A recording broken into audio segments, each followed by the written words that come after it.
Okay, it is time to go through a Warhammer 3 campaign map reveal. And I am stoked on this, guys. I have been waiting for this one. It's exciting to finally see what we're going to be getting as far as a campaign map goes for Total War Warhammer 3. Now, this campaign map flyover, this reveal, is going to be in the same vein as it usually is with Total War Warhammer 2, how they kind of went over Ulthuan, went down over the Maelstrom into the Southlands, they went through Nagaroth, everything of the sort. So we're going to go through that here today. I'm going to be pausing this video to talk about lore breakdowns of every location that we see along this map. Some things I'll just say, hey, this looks like Erengrad. Some things we'll go into a lot more detail. Now, as you can tell, this is clearly a stream. So if you are watching this after the fact, I'm trying to cut down on as much kind of conversation with the chat as I can so that it is a little more concise for you to watch. And then at the end of the video, and I should have things pretty well bookmarked at the end of the video, I'll just kind of sit around and shoot the shit with chat, and we'll talk about some things that popped up, some kind of speculation, so on and so forth. So the bulk of the video will mainly be us talking about what's going on right now. We're just going to rip through this campaign reveal. As always, I will have the volume set pretty much to nothing, and we'll kind of use it as background ambience for the most part because it doesn't really say much of anything worthwhile. But as always, guys, if you have not yet picked up Total War Warhammer 3, you can do so using the link to my Nexus store in the description and the pinned comment. This is a great way to support the channel, and they get the key directly, the Steam key directly from the developer. So again, great way to support the channel. And also, if you are feeling frisky, if you are like me and you have an addiction to uppers such as caffeine, I can't recommend Sneak Energy enough. Let me press the button called Sneak Ad. There it is. Boom. Use creator code SPARTY at checkout. Let's go ahead and have some fun here today. We got Milk and Cookie Total War in the chat. He'll probably have a video up that'll be nowhere near as good as mine because he plagiarizes me, which is a known fact. Unknown fact. Everybody knows it, Indy. So let's go ahead and have some fun here. So again, just going to go ahead and press play, and we're going to roll through this. Let's go ahead and press play. And again, I'm just going to stop it a whole ton of time. Come on. All right. And I mean, first one right out the gate, we're just swinging over Ostermark right there, right? He even says, you know, beyond Ostermark. So we definitely know that that is, let me put my notes in this section over here. You can probably read chat as it comes about. So we know that, again, that's that first one right there is Ostermark as we're rolling over it. And then we're going to keep rolling forward, and we're going to see another very Ostermark right there, I think, actually. And here we go. Kislev.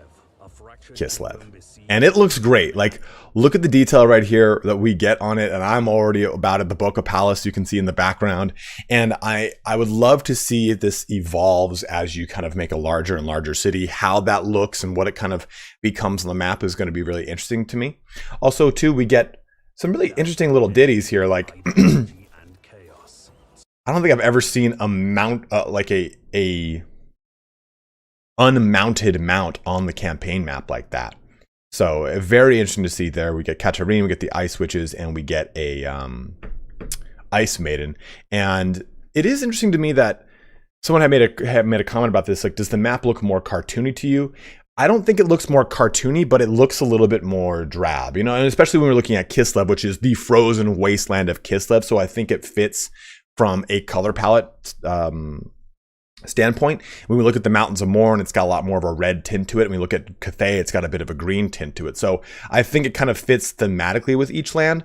But there were points when I was looking through this initially that I was like, man, that tree looks somewhat more cartoony than me. I mean, it's all the same engine. So it's not they were like, well, let's just go ahead and rasterize this in a different way and do that and this. And it's like, it's not how that works.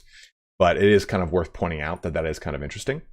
And I'm actually going to, let's go ahead and shut off the webcam because I don't know how necessary it is to have my face here. Let's kind of keep rolling through it. Just getting that's the Boca Palace right there. We get one of the members of the Orthodoxy. I can't think off the top of my head. We got a Boyar right there, or at least I think that these are what these are. we get those ice links that we saw. Let's actually jump back here. 37 seconds or so. I have them all like marked down in my notes here. So this is probably, and again, we don't really have much of a sense of where the orientation on the map is here, but this is probably Bolskarad because it's next to the river Lynx here. As we come across it, right there, kind of divides it right there. Coming up on Arengrad pretty soon. Them Lynxies. And well, bam. So we get Arengrad and we get this kind of ominous purple gate, right? And this might be the Crags of Shargun. I had thought that was like to the east of it, so it's kind of weird on how this orientation is. But this is where the Black Witch would dwell, which is pretty cool there. And that's from an old, distant like Warhammer Fantasy 2nd Edition RPG factoid. I forgot. I have a bunch of like cool little excerpts that we're going to be able to read through some of this stuff. And I forgot about that one. Let me go right here, back to what we're talking about. And we'll read this cool factoid here for you. So this is again for this Crags of Shargun here. And it's a big ditty here. So to Prague marched Magnus and his armies. The combined might of the humans and the dwarfs cast down the warped walls and butchered the accursed inhabitants, sparing no man, woman, or child. When the slaughter was complete, they cleansed the land, burning the remains to ashes. Magnus and his allies were thorough, but so great was the corruption that even their best efforts could not fully cleanse the horror. Mutants, spawns, and demons slipped through the cruel swords and purifying fires, fleeing into the wilds. Among them was the Black Witch, her body broken and her life draining away with each shuffling step. For miles, she dragged herself toward the troll country, retreating at last to the Crags of Shargun. A low range of mountains to the far west of Kislev, she collapsed, dying, into a pool of brackish water, spitting curses at Magnus, the Empire, and above all, Sigmar. When death finally came, Mor refused her soul and consigned her to dwell as a drifting shade, trapped between life and death until she could finally set aside her hate and will herself out of existence. The Black Witch has dwelt in the Crags of Shargun for more than 200 years. Every 10 years, she demands a sacrifice from the village of Zidovsk. I think that's how I pronounced it. And a new maiden joins her in her watery grotto to give flesh to her vile spirit. Should the village refuse, the Black Witch dispatches Black Ice, a horrid beast manifested from her own hate, to worry and harass the villagers. And so the years have passed by, and the Black Witch has plotted, casting her senses out over the Empire, searching for a sign, a clue, a hope that her vengeance against those who slew her can be wrought. And then a sign came.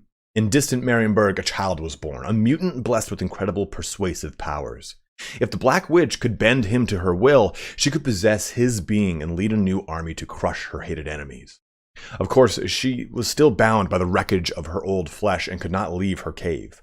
But such constraints made no difference. For the years that she has waited, she learned of a profane ritual that would free her from her corpse to walk once more in the light of the sun. To achieve this mighty feat, she must kill and drain the blood from each of the 5 vampire bloodlines. If she can do that whilst possessing the body, or the boy, she will become as a god, empowered by the blood of vampires and the unwholesome power of chaos. But how to bring that boy to her? She cannot go to him, and she has no agents to employ. Instead, she visits the youth in his dreams, implanting false memories of her and his mother. Since the child is an orphan, he has come to believe the dreams and wants nothing more than to be with her. To lure the vampires to her, the Black Witch uses an ancient prophecy to manipulate them into believing the boy is the champion of night, the foretold leader who would bring to pass the time of the 1,000 thrones, when the vampires will rule the world, dividing it amongst themselves into 1,000 blood-soaked kingdoms. Unfortunately for her, the Black Witch didn't anticipate the vampires, and she didn't anticipate that the vampires she contacted would have their own interpretations of the prophecy. So you can see this is pretty cool, right? It's just a little tiny like blip here. It's really nothing, but it's cool to see that there's so much lore attached to it, and it has a lot of kind of, well, not a lot of presence. Well, it's got presence on the map while having a lot of lore behind it. And we're going to see a lot of little things like that as we sweep over a lot of these lands, because there are a lot of cool little Easter eggs and nods. This might never ever become anything of consequence, but it's cool to at least see that it has such a really cool history from the second edition of Warhammer RPG. Let's go ahead and go forward here, because we're going to come up to another location that I promise I have got another little lore blurb here for you. So, getting closer to it.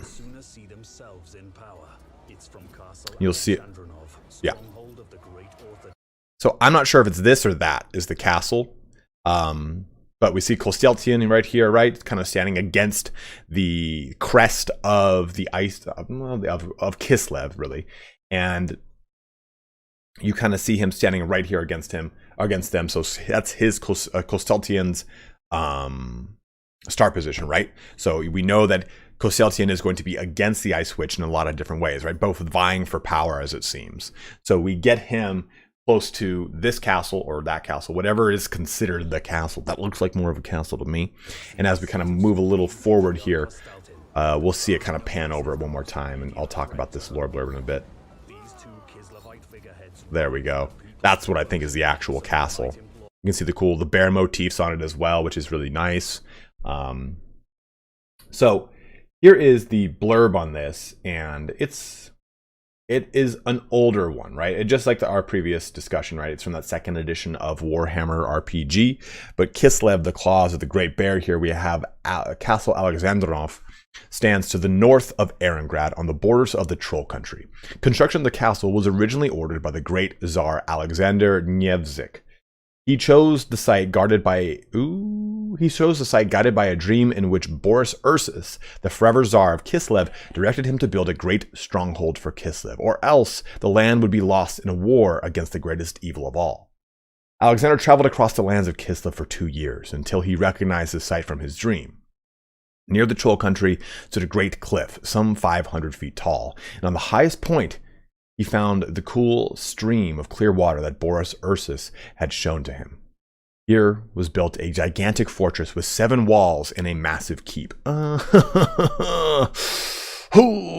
a couple of those 7 walls, I would assume, right? Let me keep going here with this. Dwarfs hired from the northern holds worked ceaselessly for over a decade, and the ice mages led by Tsarina Olga cast great enchantments over it. This effort severely depleted the treasury of Kislev, and many boyars and Chalnekiks, butchered that one, opposed it bitterly, claiming that the castle served no purpose. The coming of chaos was to prove how wrong they were. Castle Alexandrinov does not block the route of the rampaging chaos hordes. Indeed, that would be an impossible task, since the northern Kislevite border stretches many hundreds of miles, most of it windswept plains. Rather, the castle attracts to the worshippers of the 4 dark gods, like a candle attracts moths. Arrogant chaos lords regard the land where the castle stands as their property, and to have a Kislevite fortress on their land enrages them to a reckless frenzy. Year after year, chaos warbands gather here and throw themselves forward in futile attempts to scale the 50-foot walls. No known war machine can breach the enchanted true steel gate, and even assaults by the most determined chaos warriors have failed to breach even the first wall. The number of beastmen's skulls and those of other creatures that are spiked on the fortress walls grows monthly. Castle Alexandrinov has never been taken. It is one of the most formidable fortresses in the old world, rivaling even the great dwarf strongholds. During the Great War against Chaos, the castle was attacked 6 times, and some of the most bitter fighting of the entire campaign was fought in its colossal shadow. The castle tied up a considerable part of the Chaos Horde, and it is without doubt that it was the instrumental in the defeat of Chaos during the Dark Times. The castle is constantly manned by the most fanatical defenders of Kislev, and each man who aspires to join either the Kreml Guard or Griffith Legion must first serve for a period of 6 months. A Kislevite youth can usually expect to see at least 2 sieges during his service and can bear witness to the foulness of chaos with his own eyes. The castle is an important symbol for the people of Kislev, signifying their resolution to stand firm against any enemy. So that is a pretty good little blurb right there for Castle Alexander Dragunov, or Dragunov. That's a weapon. For Castle Alexandrinov.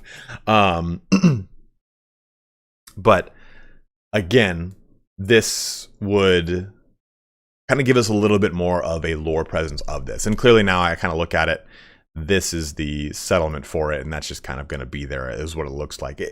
Maybe it was because they decided he needed a port city. I don't know what really the issue is, but it was kind of interesting to see that presence kind of be like that and not have it be actually directly the key. But we do also see this kind of like rampart lead in. It's hard to say. Progressing forward. And again, guys, I'm going to be pausing at any time I jump into these lore blurbs. I think that was the last real big one we're going to go into. Get some more action there. We just missed it. Oh, there it is. Go. Cool. So for this location, it's probably, it could be either Zoyshank or Fort Ostrosk. It's hard to say, you know, because of how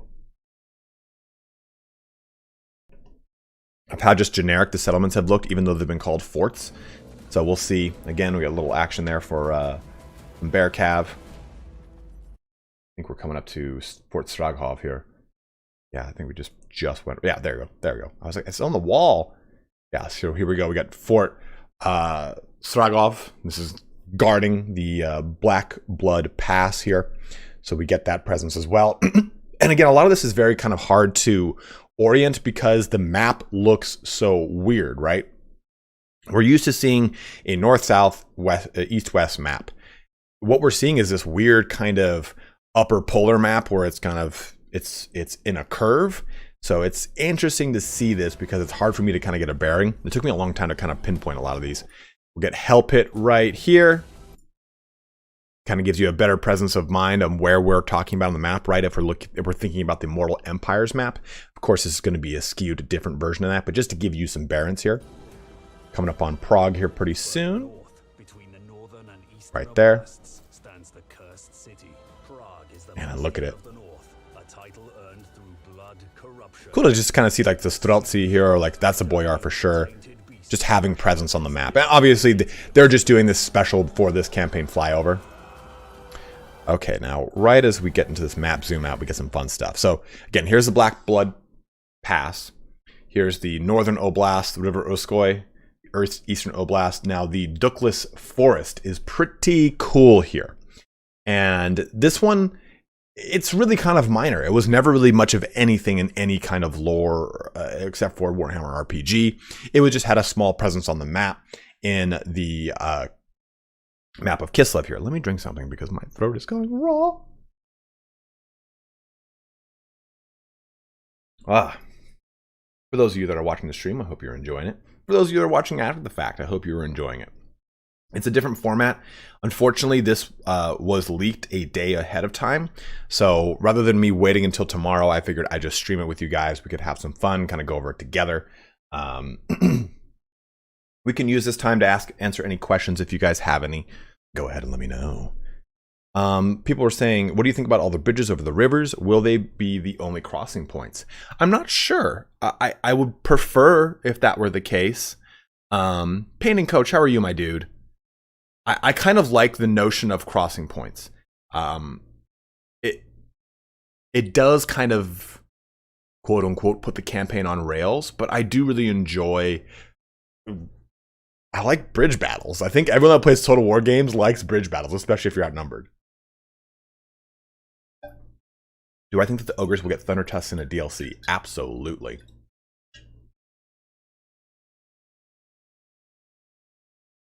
All right, I've had a little sneak.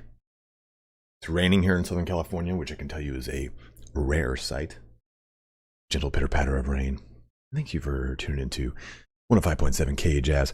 We're going to keep going on here today, but if you got a special someone in mind, make sure you tell her that this holiday season you're ready to clap those cheeks. Let's just keep going here. So we have the Dukless Forest, and this one's kind of interesting because The Dukeless Forest is not much of anything, but let me tell you why it's cool and why it could possibly be important. And this, guys, is harebrained, guys. It's total conjecture. I don't think it's ever going to become a Wood Elf presence, but take this with a grain of salt. So that Wood Elf, there's a Wood Elf settlement in the Dukeless Forest. So through the great forests of the Empire give way to the increasingly desolate Oblast of Kislev. The country is not without small woods and forests, though, some of which are rumored to be the home of isolated Wood Elf communities. The Wood Elves distrust all other races, even their own kin of Ulthuan, but when ancient foes rear their head, they have been known to make common cause with others. There are very few incidents of this in Kislev history, but they are there. Battles against beastmen, when unexpected Wood Elf allies have attacked the chaotic creatures from their hiding places, and occasions when a Kislev patrol has been drawn to the sounds of fighting to find a small Wood Elf community embattled by orcs. Now, this is from the 6th edition White Dwarf Kislev Allied Contingent Supplement, which, as we know, is extremely old. Now, what's big here is that this idea of a settlement in this forest came from the 2nd edition of Warhammer Fantasy. There was a canon fandom that was basically written saying that, hey, you know, it'd be really cool if there was a Wood Elf community here. And the two people who wrote that supplement, Stephen Lewis and Jude Hornberg, ended up joining Cubicle 7's writing team for the 4th edition of Warhammer Fantasy. So they've kind of built into this notion that some stuff could possibly exist there. They've already had one of their things become canon with Tor Lithanel's 3 Towers and the Spirit of Nisag. That's kind of become canon already in the 4th edition. But here's this other little blurb that we'll get for Athel Senthari. The doomed kindred live in the southern part of the Dukeless Forest in Kislev at the foot of the World's Edge Mountains in a region between the River Shoik and South Linsk called Athel Senthari by elves and the Forest of Spirits by Kislevites. So it gives us a possible location to have Wood Elves on the map as a just possible, hey, they're just here, or it could be a presence for a possible starting location for any of the Wood Elves in an Immortal Empires map, whatever it is. But I expect to maybe see Wood Elves on this portion of the map. It would be a lot of fun, I think. Let's go ahead and move a little bit further forward. So Dukeless Forest means Forest of Spirits in Russian, or are you just saying, were you just quoting what I just said? Because it'd be awesome if that was the case in Russian or a Slavic language of sorts. So another little place to stop here. We get, of course, the Mountains of Morn, but we get the Howling Wastes, the Plain of Zar, Zorn, Uzkul. These locations are all locations that the Chaos Dwarfs would exist and inhabit. We see this clearly now denoted on the map in pretty large swaths too. And it's worth noting that when you look at the Cursed City, it seems to be Prague seems to be one huge kind of like mega settlement or mega like province, as it were. And they did say that this is going to happen with Kislev, right? That you're going to have these major cities with a bunch of little provinces and settlements all around, and you're going to have to influence them. So the Cursed City seems to be one single province right here where that Prague is from.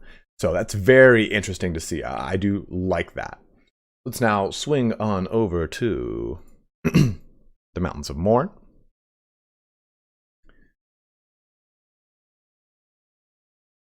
Just taking a look, a little bit of chat here.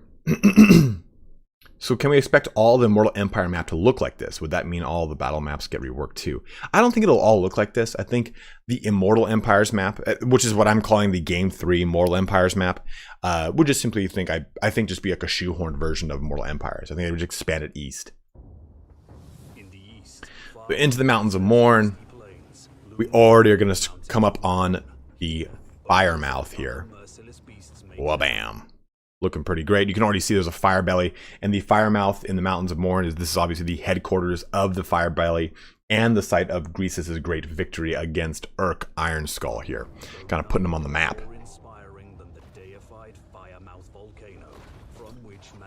And honestly, I don't have anything to talk about for the next like 20 seconds. Let's just kind of enjoy this thing together. Let's watch.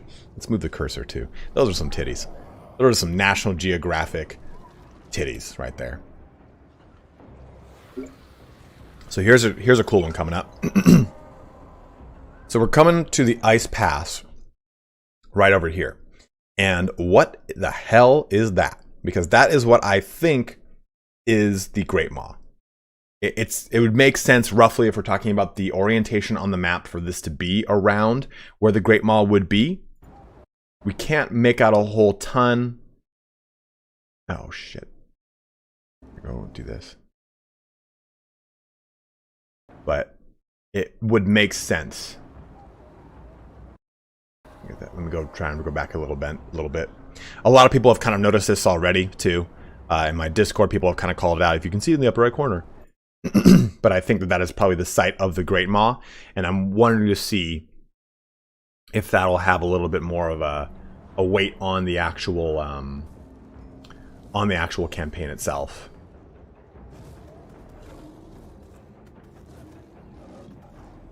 Gonna be moving over here to, where is he? Where is he? And wha-bam, the Great Hall of Grease's Goldtooth. So we know that the Howling Wastes are pretty close to this, right? So possible Chaos Dwarf starting location close to Grease's is pretty cool. Gives him some sort of direct opposition. The Haunted Forest would probably... it's hard for me to get, like I said so many times, it's hard for me to get a balance on the map. A Haunted Forest would be technically, if we're looking at a north-south orientation, the Haunted Forest would be just south of this. So I can't tell if that's the Haunted Forest or not. But we have the Hall of Grease's Goldtooth here. It'd be pretty far south, to be honest.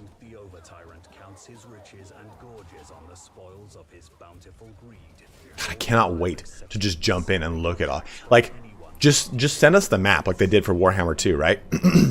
They give us the map with all the starting locations. And I loved it. I loved it. There was so much to go through.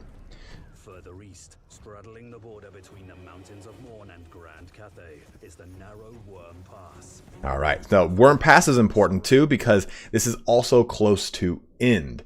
I mean, obviously we have Grand Cathay starting to loom up over here, and this is that kind of entryway into Grand Cathay, but this is also, like I said, a very close point to Ind. So I'd love to see if that would somehow play into the map. I mean, the map is oriented so funky that I hope we see expansions into places like Ind and Koresh, and Games Workshop decides to jump into those locations. All right, so now we're moving here. We've gone north, Road of Skulls, Kadatha, and now we're into Grand Cathay. And this map right here mirrors exactly the map that we saw in the trailer, right? At that point at the very end, when he moves the things across, we see all the starting location, or we see the, not starting location, we see these locations on the map. Because on that map, we had, what's her name? Katarine was like, I think like right here. I think I'm looking at the map on my other monitor and I'm kind of looking back and forth. I think she was like literally right here. I think she blocked the term Road of Skulls. Because you can see Path of the East at the very bottom of it. So I think that I originally thought that might have been starting positions, but I think that it's clearly not, because now we know where Katarine starts on the map, right? So again, we're seeing a lot of cool fun stuff here. Let's jump into Cathay. Now, Cathay, we don't have a whole ton to go off of. Most of the map work for Cathay has been community created, which is actually pretty cool. But we do have Hanyu Port here, which is interesting because this is not Zhao Ming's start position of Shenyang. So just see him defending this. Looks great. Liking the look right here. I think so far of all the lands, I like Cathay because I enjoy the visual aesthetic of it. It may or may not look like it was directly ripped from Three Kingdoms. I cannot say, but it really does. I love this look of it. It looks beautiful. Like Central Cathay looks... I feel like I'm playing Mists of Pandaria again.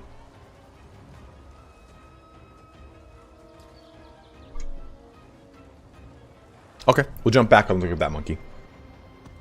This is probably my favorite shot. It was almost a thumbnail. On the most eastern northern edge of Grand Cathay is the But here we go. city of the Celestial Loyalists, Wei Jin. So here's Wei Jin. And so here's just a point. Here's like an observation of mine. Or I guess a gripe, as it were. There's so few things I actually have gripes with, but I think that I would love it if Creative Assembly were to make these cities look truly unique, in the sense that every single city we've seen so far is pretty much a circle, right? It's like everything's like a Minas Tirith. Minas Tirith. I've never said Tirith in my life. What am I talking about? But like everything feels like a Minas Tirith in that it's just like the circle, very tall, built up upon itself. I would love if this was more like oh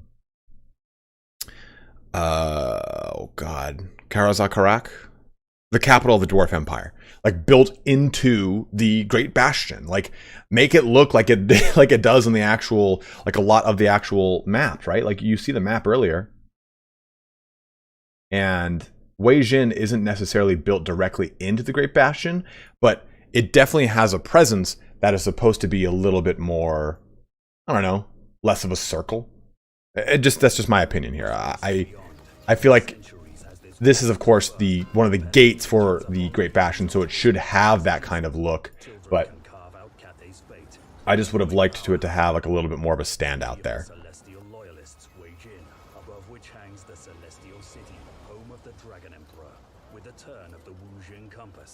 Like, look at that thing, right? Like, that's where it gets cool. The Wujin compass is right there. Dude, look at those bloodthirsters or bloodletters ramming. Coming up here to Nangao. I think it was a really cool touch to put units on the map, right? To kind of give this map some presence and some really cool look to it. You can see one of the smashed gates, what it looks like. And then we get Nangao right here, butted up against this. So again, this is just be a great example of just put it into the wall, man. Just like build it into the city. Like everything has this kind of weird circular standout, which there's probably some sort of limitation that I am completely unaware of as some like knuckleheaded content creator. So I get it. I'm just saying, like, we've seen it in the past in Warhammer 1 and 2, where it doesn't necessarily need to be this standalone circular or square city. It can be an actual construct within something. So, oh, dude, look at that. Did you see that? I know they're just Tzeentch spawns, but it just looks so cool up there, man. On such a task, she dispatches caravans along the Ivory Road, trading with distant lands beyond the mountains.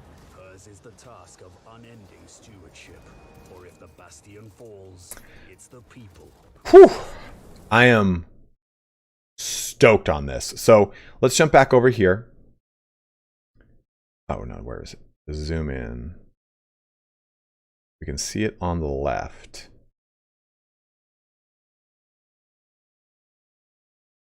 Right there? Did I just pass it?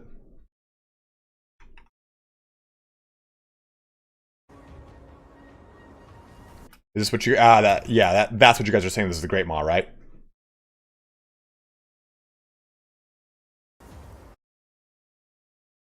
Bordering these terrible mountains are the right there. lands of Grand. That's pretty cool. That is super, dude, like look how like big of a chasm that looks like.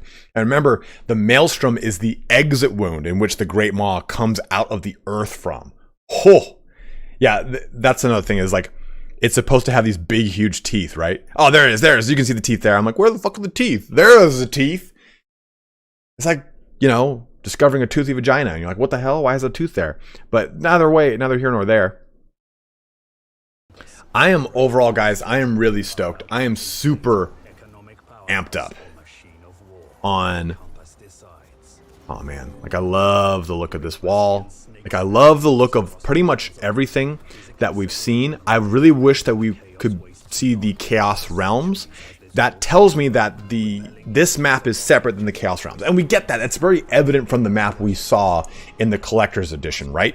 The physical Collector's Edition, we can see that actual map, and it looks like there's the like the Realms of Chaos are all north, right? And what would be the Chaos Wastes, like they're a separate but kind of attached portion of the greater map. So Terra Dentata. So we'll clearly be getting some form of journey through the Chaos Realms here, and I'm very, very excited to be doing that at one point, hopefully in the future. But that kind of concludes going through this just from like start to beginning. I've talked about all the finer points I really wanted to go through some of the lore I've got here. But now, pretty much, guys, let's just kind of have some fun. It's been 35 minutes. If you're watching this after the fact and that's all you wanted to know, you're more than welcome to shut the video down. I don't want you to feel like you have to stay after the fact and learn a bunch of random stuff. I'm going to be saying a bunch of weird things because that's how streams usually are with me. But let's go ahead and just kind of have some fun with you bros. Let's chat it up. Okay, let me get this up. Map of Hey, Muramasa, how are you doing, man? Gigantic donation. This is the largest one I've had in a long time, dude. Thank you very much. Love how they made the celestial city floating above the capital Weijin. It just shows a connection with Chinese Zhangjia and the, I think it's actually Zhangjia, and the Jade Emperor's Heavenly Court. And the three gates are the Western Snake Gate, Central Turtle Gate, and Eastern Dragon Gate. Yeah, absolutely. We should go over that. That's a good point. It's Zhangjia? I fuck it up, man. The compass decides. So, Snake Gate. Bastion snakes and weaves across miles of country, physically separating Grand Cathay from the chaos. And then Turtle Gate. For centuries has this wall stood firm, repelling legions upon legions. And then lastly, the Dragon Gate. Now, I don't remember. Isn't there something that denotes the gate in Ulthuan? Like some sort of visual motif? I can't remember. You guys would probably know way better than I would at this point. I'll be totally transparent. I have uninstalled Total War Warhammer 2. I put so many hours into that game, guys. I just have no interest in having it installed anymore. I just want to at this point, I just want to play Warhammer 3.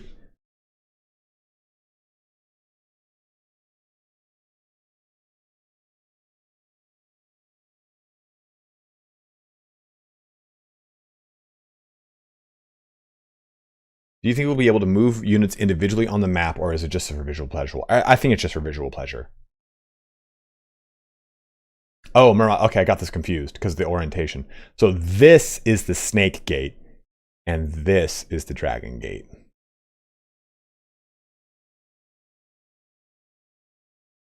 That's Dragon Gate. Brendan, I'm good, man. How are you? Yeah, it's just like I've been playing this game for the last, what? Like 4 years nonstop. So it would be fun to jump into game 3 for the love of God. I'm trying to find my map of Cathay I have got somewhere. Oh, map of Cathay. There's a fan-made Reddit or a fan-made map of Cathay that is glorious.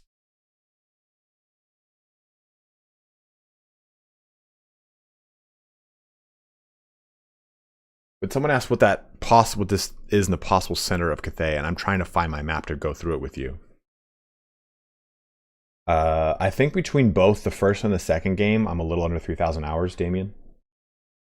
And to make it clear, those 3,000 hours, I would say that 20 of them are for my own personal enjoyment. The rest are just strictly like, okay, well, time to turn the game on because I have to do work and I have to look at units or I have to play the game, whatever it is.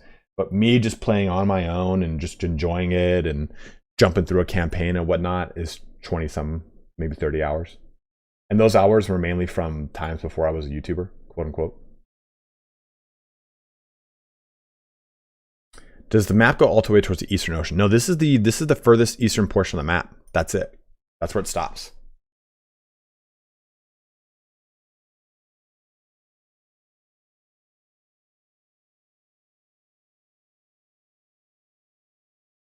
We do not know where any of them will start.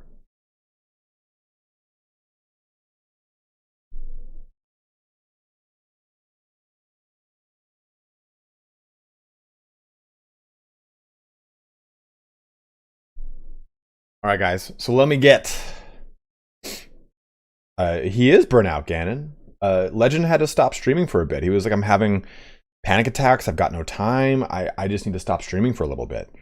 So he took Legend of Total War took a little time off. Burnout is a real big thing, guys, if you do YouTube, because people think, oh, you just make video games all day. We most definitely do not. We play video games all day. Like, we most definitely do not. We have to spend a lot of time like curating content by looking through news, reading a bunch of stuff and going, oh, okay, well, this might be something that might be interesting. It's a lot less like, I wish I was the style of content creator like a Dr. Disrespect that could literally just play. You know, he doesn't have to make tons of content. He makes his money off of playing the game and having people watch. And that is not an easy shtick. I mean, the Painting Coach is a great example. The Painting Coach makes a ton of these awesome, high quality painting videos. If you've ever painted anything in Warhammer Fantasy or 40K, you know how long it takes to paint something. Now, imagine painting, doing narration on top of that painting that you've now edited, and you have to film the entire time you're painting, and you have to stay within a certain frame. That's so tedious. When I paint, I'm like rolling all around all over the place. Like, sometimes the model's below me, sometimes it's above me, sometimes it's under my leg. Like, I don't know, I'm trying to get comfortable. I'm painting. So it's definitely an occupation that you get a ton of burnout in, and a lot of us have done it. Like, you've seen Surreal Beliefs, Party Elite, myself. Turn is burnt out with Total War, and that's why he's been jumping in a lot with Age of Empires until Warhammer 3 comes out. Like, it's just kind of, it's part of the trade, you know? Guys, ask questions. I'm going to feed the cats. Give me a minute. They're not my cats. They're my roommates. I'm a dog guy.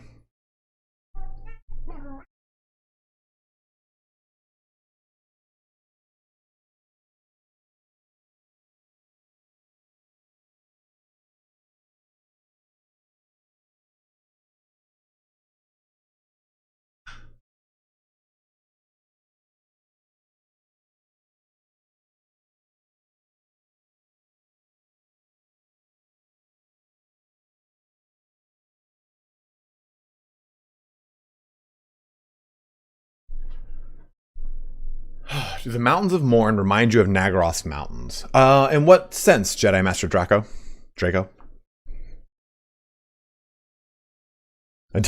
Penfold King. You know what I'm talking about, man. Where you get in the most awkward angle to paint something, and you're like, this is comfortable for right now, and then like 8 minutes later, you're like, my neck hurts. No, it's just here. I'll just keep I'll put that down. We'll just kind of have this keep rolling when I talk. So what are you most and least excited about the reveal so far? You know, at the beginning of Warhammer 3's launch, I was most excited for Kislev and Cathay. Because I'm like, holy crap, Kislev, this is going to be so sick. Oh man, Cathay, are you kidding me? And I'm like, I kind of don't really care about the Chaos Demons. Now, having gone through Kislev's roster, which in total honesty was a little bit lackluster to me, Cathay's roster looks great. Cathay's roster looks like a lot of fun. I am now extremely excited for the Chaos Demons, and I never thought I would say that. I never ever thought I would be amped up on one of my least favorite factions in the game, to be totally honest. Like, at least favorite factions in the setting, at least. So I'm actually really amped up on them. Tzeentch and Slaanesh look so fun. Even Nurgle looks great. And Slaanesh I do not like. I have never been a Slaanesh fan. Like, the people that like glorify Slaanesh, I'm like, what's wrong with you? Meanwhile, I say a lot of weird shit that I guess is more in line with Slaanesh anyway. So I'm like, maybe this is my calling and I just never knew it. Do we even have the major city of Central Cathay on the map? Glam, I do not believe we do. There's so many, like... there is a fan-made map that goes through a bunch of this stuff. And... open it.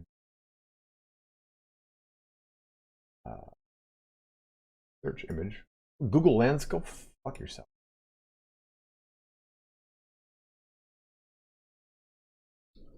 Or just find me the map. That's pissing me off.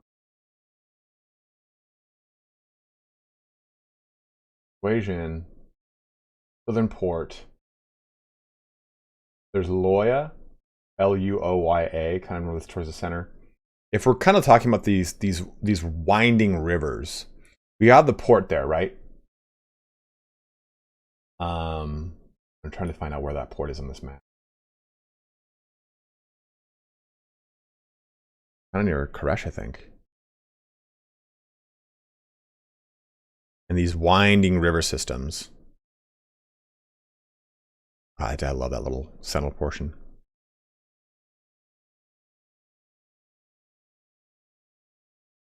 Yeah, I don't know what this city is. See, unfortunately, like I keep saying, the orientation keeps flipping me out. I'm like, where the hell is that? Considering how close it is to the Great Bastion and Weijin, we kind of look at it. And like these, a rice field? Is that what I call that? It could be Loya. Northern part of the day. Mount Bitter. Pass.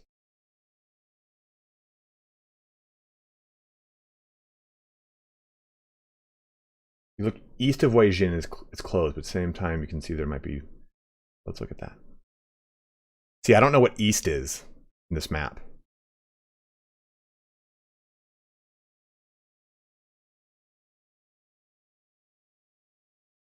You talking about this location?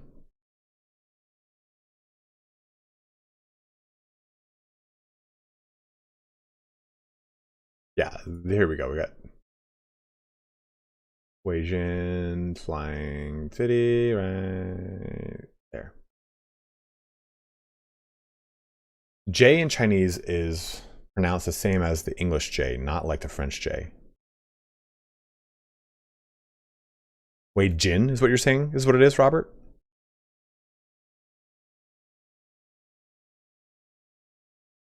I don't know. I've not necessarily heard that. I've heard it's like Sun Jian, not Sun Jian. But I don't speak Mandarin, Chinese, or simplified Chinese, traditional or simplified Chinese, so I wouldn't know.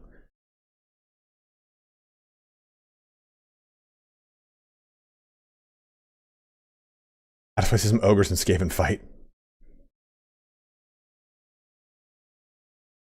We go back a bit. Did I get it? Did I get it for you to fuck?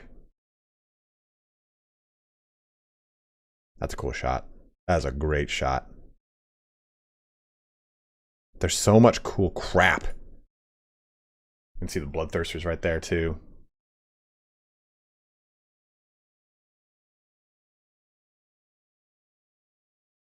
Robert R says, if Kislev had more historical Eastern European influence and a sprinkling of ice magic and polar bears, they'd be awesome. Honestly, if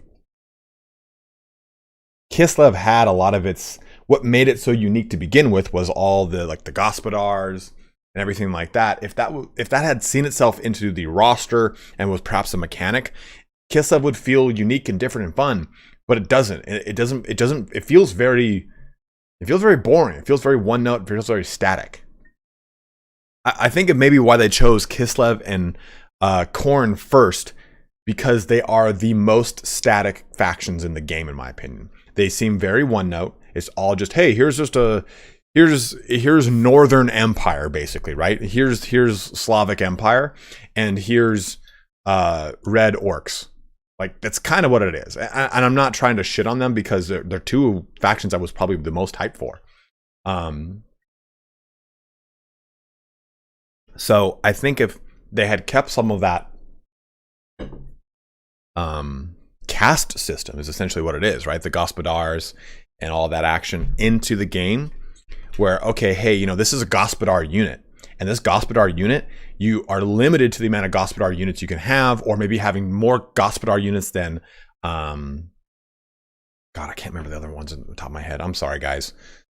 Oh, I gotta just.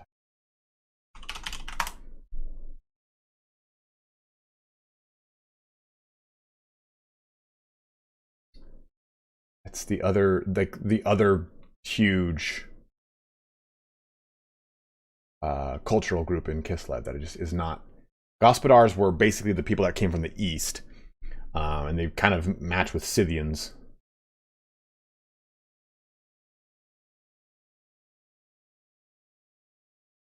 Ungles is the thing that I'm thinking of. Yeah, Ungles kind of make up another portion of the military, or of the cultural makeup of Kislev. So it'd be very interesting if that were the case, right? If you could have Gospodar and Ungol units, and Ungol units were Gospodars came from the east. They came from over the World's Edge Mountains into west into Kislev.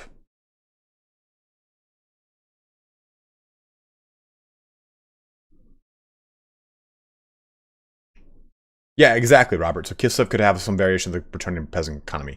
Not exactly like that, but maybe Ungol are the Rus, Gospodars are the Slavs. You could kind of think of it that way. If you think of it historically speaking, Kievan Rus was a very strong and pretty big and important empire. And when it broke into its individual like principalities and states, like the state of Moscow, the state of Novgorod, this was all because of the kids of Rurikid. That they weren't because of like an invading force of Slavics. They eventually fell into vassal states of the Golden Horde. And if we think about that historically, I think it's less, Gospodars are Slavs, Ungols are Rus. I would think of it almost the other way around. And remember, the Kievan Rus was created almost entirely by intermarrying with Pecheneг, Slavic, and Swedish/Norwegian peoples. That's the Rus were originally. The Rurikid dynasty comes from Varangians, which are Norwegian and Scandinavian Vikings coming across into the northern portions of Novgorod and creating Novgorod, which means new city or something like that. I can't remember off the top of my head. What's your guess for how long after launch for Chaos Dwarfs? And do you think Chaos Dwarfs will launch around the time of Immortal Empires? I think Immortal Empires will probably come... What was it? I think the Immortal Empires... Yeah, the sunlight over the water looks cool. The moon and everything. I think Immortal Empires will come first if I'm thinking of the same trajectory that Warhammer 2 had. Mortal Empires came out, in December? And then we got the Tomb Kings in February. I think we could probably see a very similar kind of trajectory with Warhammer 3, where Immortal Empires comes out. So what we say, February is its launch. So maybe Immortal Empires comes out in April or May, and then Chaos Dwarfs as the first DLC campaign pack comes out at 2-3 months after that. Spasibo, Bratan. Appreciate that, man. Thank you very much. 40 rubles from my friend whose name I don't even know how to begin to pronounce or say in Cyrillic. Cyrillic, coming from the monk Cyril, who created a way to convert people of the Kievan Rus by basically making it like a weird amalgamation of Slavic and Greek and making Cyrillic. The map does have some comment, like when I look at these mountain ranges, like these mountains like don't have that kind of stark, pointy devilishness that Warhammer 2 has, right? When I look at the mountain ranges of Nagaroth, they're jagged, they're pointing, they're scary. It's not fun. Or when I look at Ulthuan, it's idyllic and it is beautiful and it's serene. When I look at this, it's like chalky and almost cartoonish. And I've noticed that on little pockets here. And honestly, I think it might be something to do with the lighting or something like that. Like these trees look kind of funky by comparison. Although, I mean, let's be fair. The trees in Warhammer 2 look like crap if you really get close to them. They're like just shitty polygons. But this looks cool. But there are certain points where it definitely looks a lot more cartoony. And I'm not sure why. I'm not sure why. It's Jean Paul. That's what that name is. I thought I was looking at a Civ map at first. Someone said that these look like orc burrows, you know, from Warcraft. And like you look at this shot, I'm like, wait a minute, am I looking at a Warcraft 3 campaign flyover right now?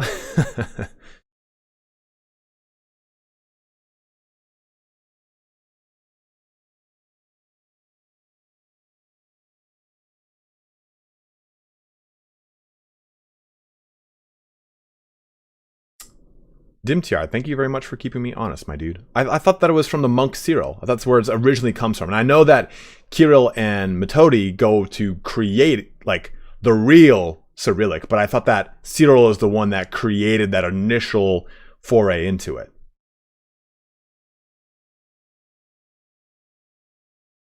Reforged again map. Oh no, Glam. Pig barter? Is that what you mean? Do you think this was pig barter back here? Right. Pig barter would be west. Would be more in the wastes. Ah, okay. Thank you, Bobsoft. Sorry. My Cyrillic knowledge is shit.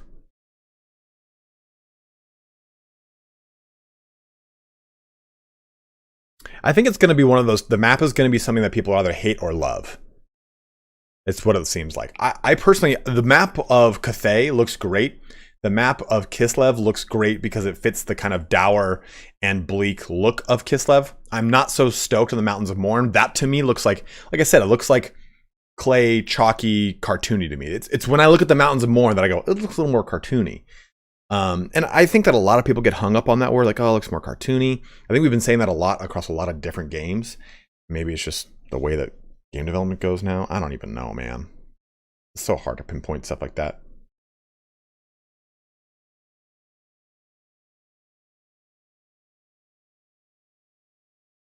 Zoldrick says, I do kind of think that perhaps the cartoonishness might come from a WoW-ish color palette, which I don't usually like. I kind of hope that they go with some more real-world tones. Honestly, I don't agree. Because if you go with some real-world tones, the world looks too monotone.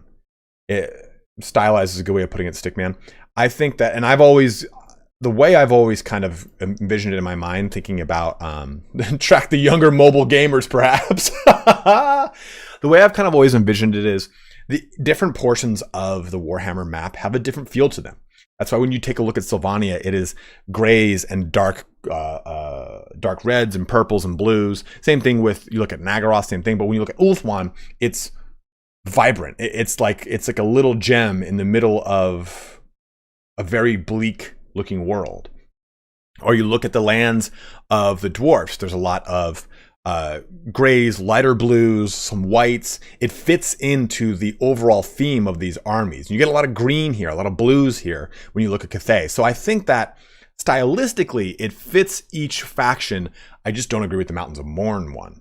That one to me feels like a little weird. Like Mountains of Morn has got a lot of yellow in there. There's a lot of like brighter grays. There's some reds. There's some darker greens and browns. All the colors that make up a ogre army. So it makes sense, but at the same time, it also just kind of feels funky to me. There's something shining in the mountain pass after Goldtooth. Do you think they were getting land counters? Getting land counters on land? Land encounters? What's a land encounter? Hitman Malone.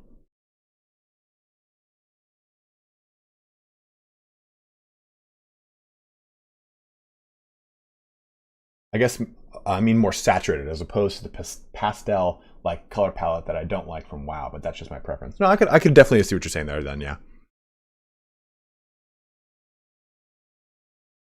Do you think Cathay, or do you think CA will include Eastern and Southern Cathay? I hope they do, man. I hope that this is not the final map for Cathay. Now, I don't think it'll change before the game comes out by any stretch of the imagination, but I hope we get a different map later down the line. Like we expand east or south or north or whatever the direction is. I guess if I look at this orientation, this is north. So I'd like to expand it south.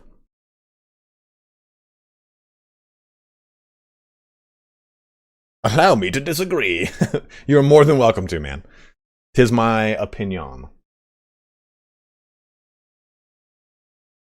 And that's another good thing, Android Poetry, because I was about to just bring that up. He said, I like the map aesthetic. I also think that it may be more saturated to distinguish from the realm of chaos, which may be very dark and grim. Well, I agree that it might be very dark and grim, but it might also be extremely color saturated as well, right? Purples, greens, reds, and blues, depending upon the one we're looking at. Purples, pinks, reds, blues. Yeah. What are your, in your opinion, what are the chances of having a full world on the combined map instead of a cropped map like Mortal Empires? I think, Raul Prado, we're more than likely going to see, I think we'll get an expansion east of the Mortal Empires map. I don't think that they could compound it any more so than they've already done. I think that they'll push that eastern portion of the map out to include Mountains of Morn and Cathay. And if you think about it, let me get a map of the Warhammer world. If you think about it, it's pretty doable. This is my favorite one. So if we look at this, and this fold is a pretty good indication of kind of where we're at right now, right? Yeah, you guys can see that good. This fold is a pretty good indication of how the Mortal Empires map looks, right? Obviously, Nagaroth is scrunched up. We have this portion of Lustria in it, and we get just about this much of the Southlands, and this fold over here would probably be more in line with the World's Edge Mountains border. And we just get, actually it's right over here, right? We get this full range right outside the World's Edge Mountains. That's pretty much, you think about it, that's like pretty much our map, right? Obviously, Ulthuan has moved up to compensate, blah, blah, blah, blah. So I think that it's lacklustria. I think that honestly, they would just expand it east. It's probably the easiest thing to do because all you need to do is this. You just need to push out the map like that and just truncate that portion of the map to make it make sense. I think it's probably like, it looks like this might be more in line with what we've kind of got coming. So if you think about the orientation with the Mortal Empires map and taking this portion and smashing it together, the Darklands would probably be truncated down to Zorn Uzkul, the Plain of Zar, and the Dark Wastes, all being one of three, maybe 3 of 5 or 6 total provinces in the northern portion of the Darklands, before immediately getting into the Mountains of Morn, to the Ancient Giantlands, and into Grand Cathay, spread across what would probably be the... Can you guys see this shaded box I have? I hope you can. I'm using the print thingy, the take a screenshot thingy. So I think that that's what we'll probably see for a Immortal Empires map. Sammy Salome, what up, bro?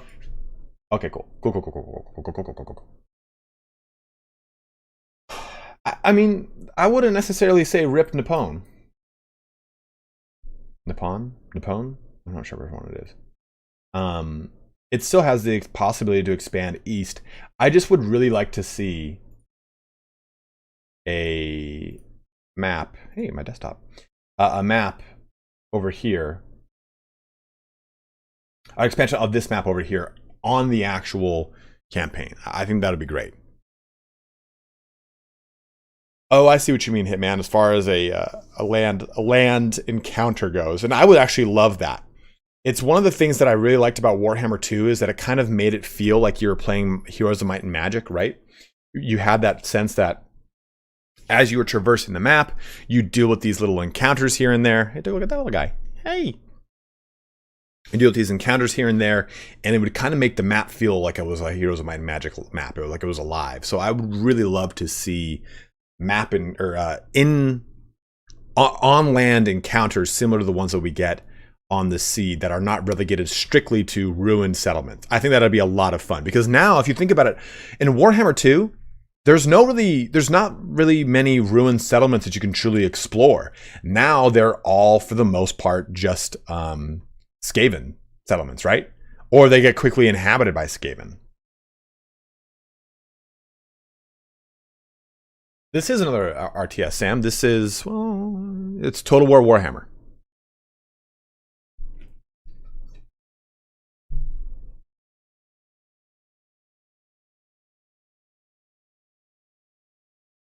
Alex says, with the curve of the Warhammer 3 main map, Nippon would be north of the Chaos Realms. No, it would not. Let's go back over here. So let me give you some proper orientation. I'll show you the... Oh, fuck, did I...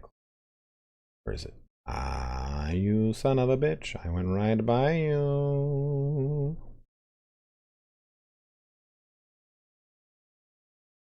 Okay. So, see how this map looks right now? Who said that about the thing? So this would be the northernmost portion of Cathay, meaning Nippon would be south and then east from this location. Nippon would be like over here. We're looking at this map. Stop it. Open image in new tab. So if we're looking at this map, there's the Great Bastion. Here's Wei Jin. Remember on the map that we're looking at in the video, this, rather than being oriented east to west, is north to south. So if Great Bastion is over here on the map, like figuratively, if it's like right here, then Nippon would be, if you kind of look at that distance right there, right, from the Great Bastion to Nippon, then it would be like over here. See what I mean? Hey, got a little clip. Just to kind of does that help kind of put perspective on the map for you there?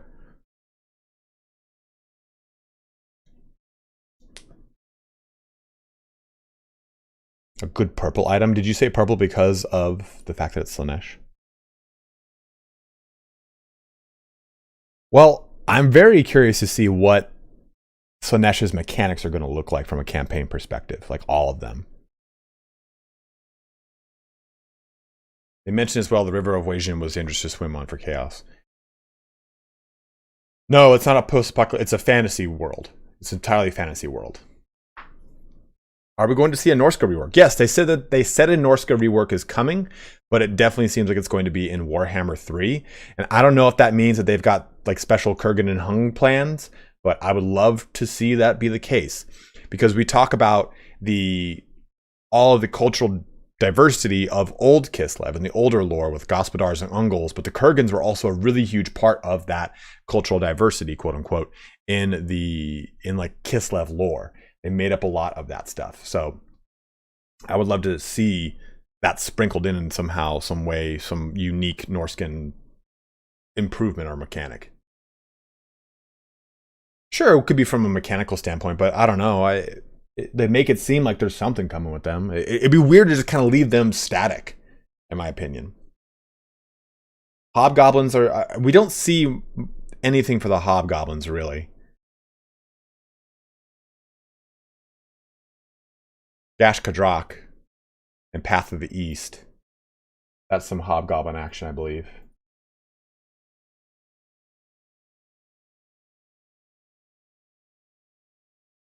There, oh yeah. So the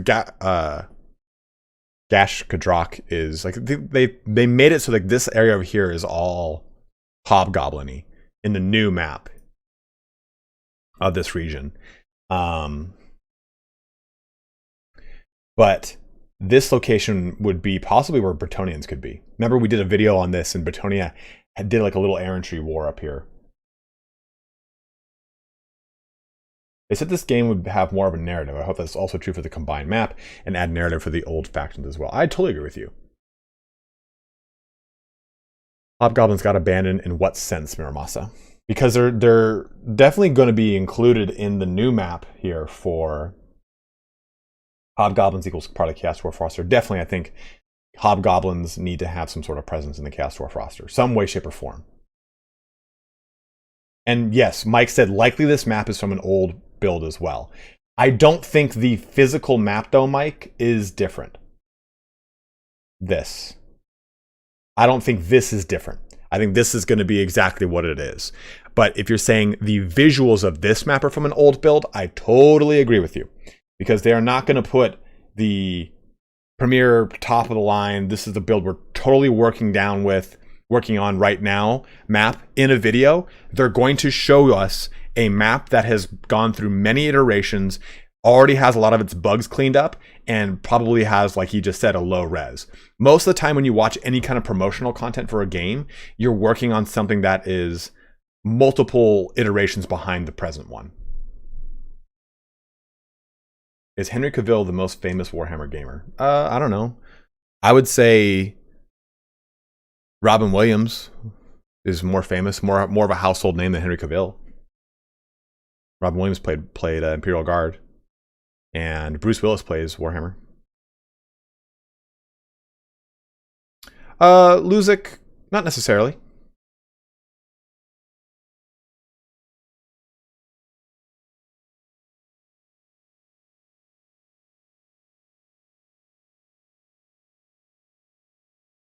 What off-the-wall group may we see show up? So, if we take a look back at this map, I'll show you some off-the-wall groups. So the Fortress of Vorag. Vorag is a very prominent, what's his name? What's it called? He's a vampire. The bestial ones. Not the blood dragons. What the hell are their names?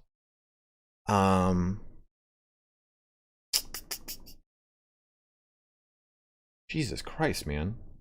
Who are the bestial vampires that I can't think of? Strigoi. So Fortress of Vorag, Plane of Bones. We possibly could see a lot of presence of vampires down here. So this could mean some sort of something for something. This would be obviously a place where we would see any kind of Chaos Dwarfs. Pig Barter could be an Empire location. The Dragon Isles we've already seen being inhabited by lizardmen, because this was a place where the lizardmen kind of lost contact with the other lizardmen and became feral, much like the lost city of the old ones here in the hinterlands of Koresh. That's supposed to be a location where a bunch of lizardmen went feral. And in the hinterlands of Koresh fan supplement that I've been covering, they kind of turned this on its head and said this is where the Naga came from, and how they used the lost city of the old ones to corrupt a lot of the technology and magic of the old ones. It's a really cool little ditty here. Some other really cool bits though are the Lost Isles of Elethis. Tor Elethis would be a location where we would see, and the Tower of Rising Sun over in these locations would be parts where we could see high elves. Now, Tor Elethis and the Lost Isle of Elethis, the high elves here are supposed to be a kind of an offshoot of normal high elves. They combined with a lot of the cultural things in their areas, right, of Nippon and of Koresh, and they've got a lot of differences, but they're still high elves at their core. So I would love if we got an Elethis faction that was like seafaring elves. Like in the Warhammer lore, you've got this whole spanning set of continents, right?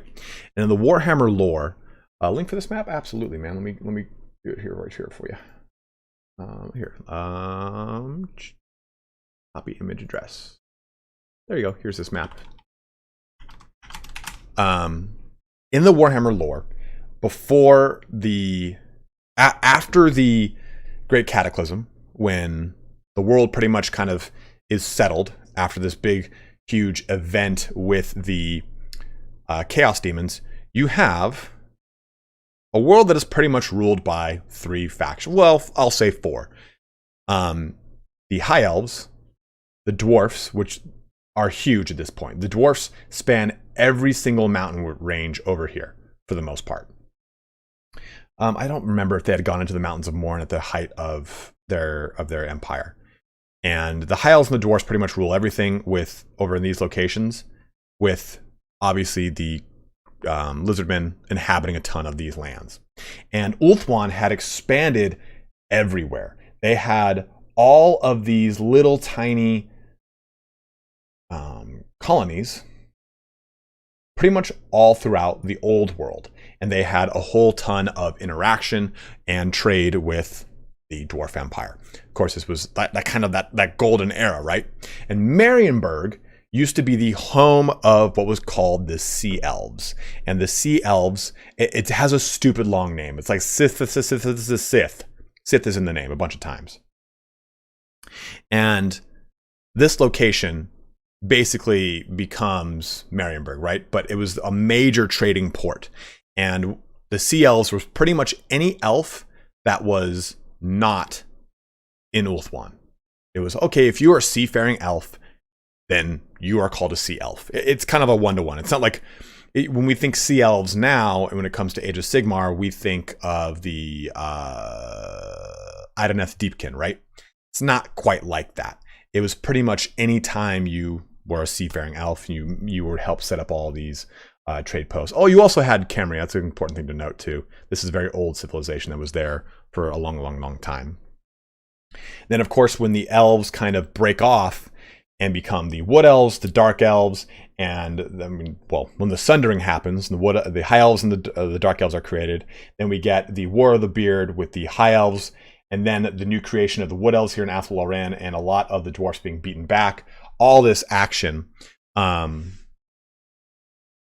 We get the presence of a lot of these elves that were once sea elves staying in these locations, Tor Elisor, Tower of the Sun, Tor Elithis, and kind of becoming cut off from the main portion of Ulthuan, the ones that did not hearken back to the mainland when their kind of call came. Like, hey, we need everyone back here because we're getting invaded by the Dark Elves after our War of the Beard. And it's a really, really interesting thing that you've got these pockets of isolated kind of elfdom down here in this region. And I think that it'd be cool if Creative Assembly explored that a little bit with obviously some help from Games Workshop, because they're going to be like, well, if you want to do something cool like that, you're going to have to pay us because we're Games Workshop, goddammit. But something like that where they kind of pull some lore out from Elithis to do some fun stuff there.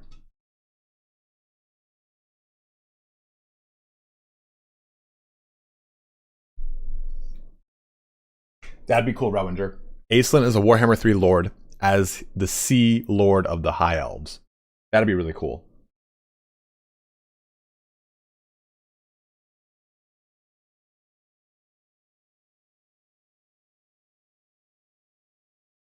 Robert R. said, are the elves supposed to be in decline like the Eldar in 40k, or are they doing fine? Here's the best way to answer this question. And I asked this question to a Games Workshop employee a long time ago when I was but a small little lad. I was like, how many high elves are left? And he just goes, as many as the plot needs. Because the elves are in extreme decline.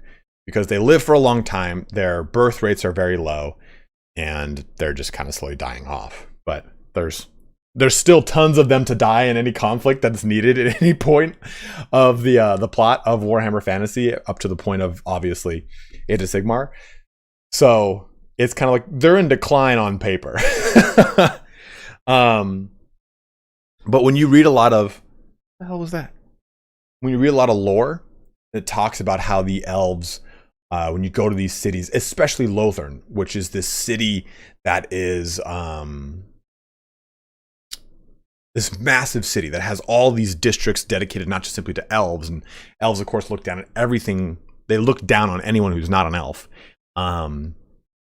But when you read, not Burning Shore, when you read the Tyrion and Teclis trilogy, it talks about how there's just wards of the city that are completely vacant.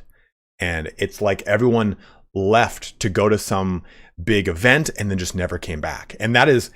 and to me, that's a super haunting imagery, right? To have this huge, massive, beautiful city and have just portions of it that are completely abandoned. And it's like that a lot in Ivris. Tor Ivris is like completely flooded out. So you have these massive mansions that are beautiful and look striking. And as you approach them, they're just completely flooded out and no one lives there. And it's just like a swampy, dank, dead location. Like, it's like that's the kind of shit that kind of unnerves me the most about the elves.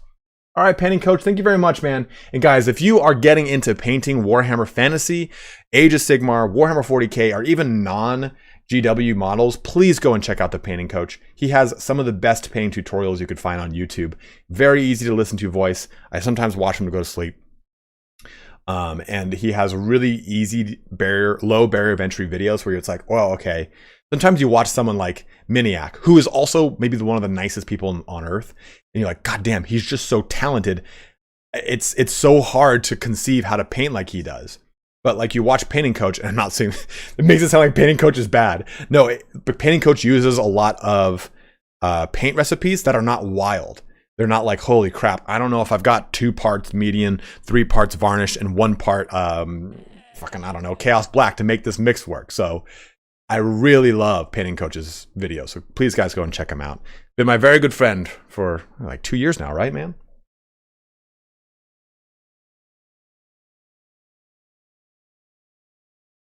Right, Neo Chunks just said, even in one of the Gotrek and Felix books, Tekla says that their cities are empty and everyone tries to ignore it as a problem. Like, that is haunting to me. Everyone's always said, like, oh, where is like the scariest place you wouldn't want to live in the Warhammer world? And to me, it's Ulthuan, it's Lothern.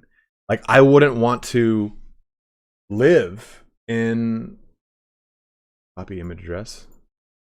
Is this link not working? I mean, that's the link. Yep, I just clicked it. That's what it did. Like, yeah, sure, a Chaos Realm, but I mean, those are going to be whatever. And sure, Sylvania is spooky scary, but there's something, to me personally, I am more unnerved by quote-unquote ghost towns than by literal ghost towns. Yes, I think that Chaos Dwarves are coming. Yes, G-Baby. We don't have any official confirmation, but I think it's pretty safe to say. Yeah, exactly, Monkey. Like, okay, if I'm living in Sylvania, oh shit, I just got raped by a wraith. Oh man, I'm over in the realm of chaos. Cool. Slanesh just butt plugged me with a 50-inch dildo, or Korn ripped my skull off. Like, okay, I'm dead, you know? I'm out. But if I'm living in Lothern, I maybe see a person a day. I walk on the street, maybe. You know, like I go to like a little market post or place, and I talk to some guy, and how's work, or how are things here, or what's business like? You know, slow as usual. And I would imagine that every single one of these, every single person in Lothern that is not an elf is probably melancholic, probably really depressed, probably just like, yeah, the city's great. Haven't seen anyone in years, you know, like very bleak about it. The elves all live in a more condensed portion of the city where they all think that, oh, we're in the seat of high elf power. We are elves. I am hard. You know, like they're all stoked on it. But I think that it being a human in Lothern would be miserable.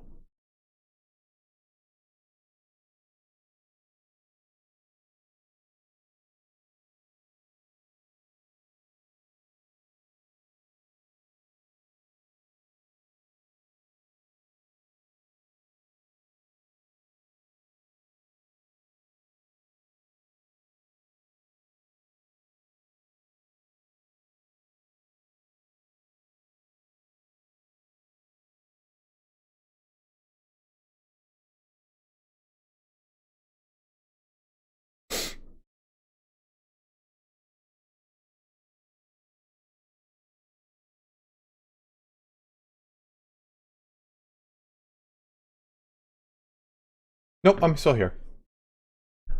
I'm still here. Any speculation on Warhammer 3 map offering 2v2 head-to-head campaign? I hope, Sharky. I hope we get more than that. I'm gonna go ahead and bring this back up, and we'll go ahead and press play just so you guys know I'm still there. We're gonna go ahead and conclude our stream here pretty soon, guys. Just want to keep having fun with y'all. Like, it's unfortunate that this got leaked early, so I couldn't like have this be a structured video, but I've found that doing these are really fun with you guys. I enjoy doing them. I should do them more often when we have news, but to be totally honest, when it comes to like views and how much that affects my like quote unquote bottom line or making money, anytime these news videos come out, it's a huge surge of income for me. I'm just gonna be completely transparent with you. I stand to make like, I think it's something like anywhere from $100 to $300, depending on the news that's being announced and how critical it is. And I often don't make that on streams, so it's kind of hard for me to always want to do streams when it comes to news, but it's still really fun because I like interacting with you guys and getting in the hype and showing really fun stuff and going ass up wild with it. So I like to split the attention. What am I trying to say? I wonder why all this is getting leaked. Think some devs were upset with the release date. No, it was just that Zerkovich He thought it was supposed to be released today rather than tomorrow, and he put it up on accident today. And CA said, well, we're just going to release it. And that's where we're at. Hey, not me. What the fuck are you talking about, man? I don't have the map, dude. This is the map. Don't come on here and give me guff because you don't know what the hell you're talking about. Thank you very much, Rowinger. Appreciate it, dude. 200 Norwegian kronu from the Big Daddy himself. Always so generous, man. I really appreciate it. Harold, I thought there was here and there. I think they're kind of like off in the vestiges or the corners. I'm not sure. I know I saw some Zinch ones and stuff. I mean, we've all done it. I mean, I remember when there was the time change and I accidentally leaked something. It's like I said, guys, it's nerve-wracking. It's very nerve-wracking.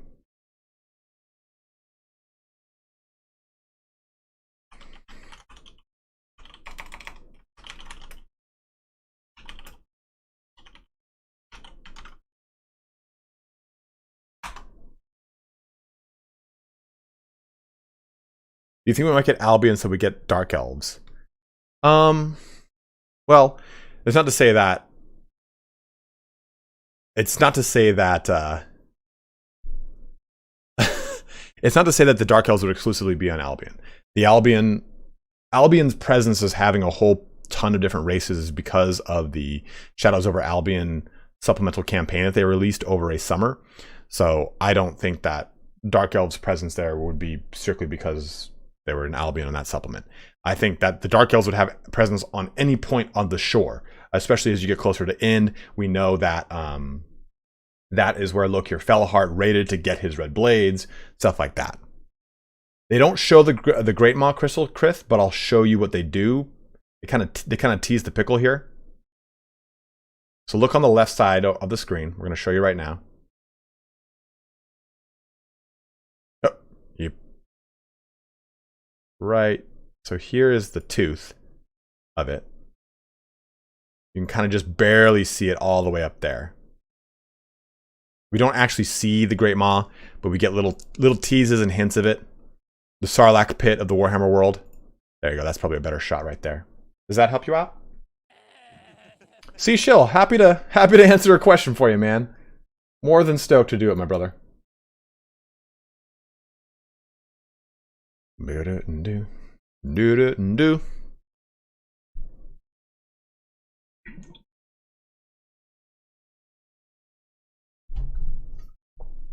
Yeah, I saw the Ankari faction effects, but they kind of don't have much bearance. They don't have much perspective.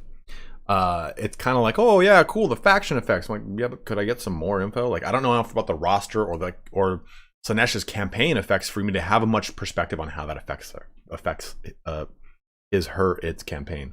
I'm not even sure what you call a rare demon of Sanesh.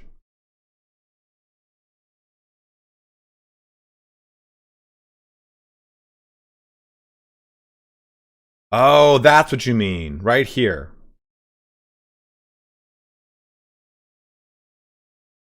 Where does the Great Maw go to? Is it actually a giant worm like a dune worm? No, Seashell. It is a crater. And it goes into the Great Maw and then exits the earth at the Maelstrom. Bro, are you guys expecting to get hands on the game in January? I don't know, Darth. They have to hit they have to get close to what is called devlock. Devlock, depending upon the game, is essentially when it's basically like not an insubstantial, because that's not the term I'm thinking of. Not incorporeal, because that's also not the word. Metaphysical, maybe. It's a metaphysical deadline that is attached to, like, hey, we as a gaming company need to be able to market the complete game, and you as developers need to have an actual cutoff point, or else you'll develop into infinity. So here's devlock, which is the date in which developers can no longer change the game outside of doing little hot fixes and stuff like that to fix QA. But once they reach roughly like a 2-3 week period before or after devlock is around when we would get it, I would assume. I do believe it was said on the Discord that content creators were planned to be given access in January. Who knows if that will happen, though. I mean, I'm not on the Discord, so I wouldn't know. Arbitrary. Thank you, Glam. That's the word I was actually fucking looking for. I'm like, not metaphysical. What the fuck is the word I'm thinking of?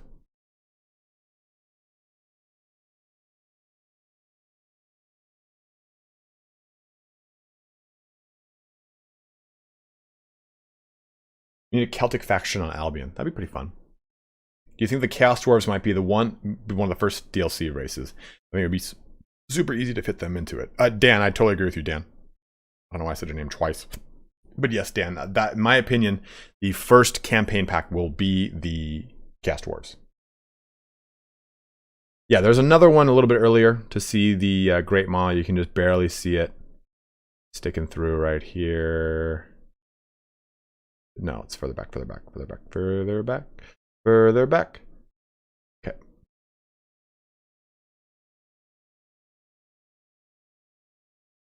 Right there on the left, on the right.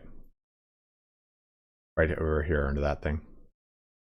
You see some toothiness. See the tooth right there? Arbitrary.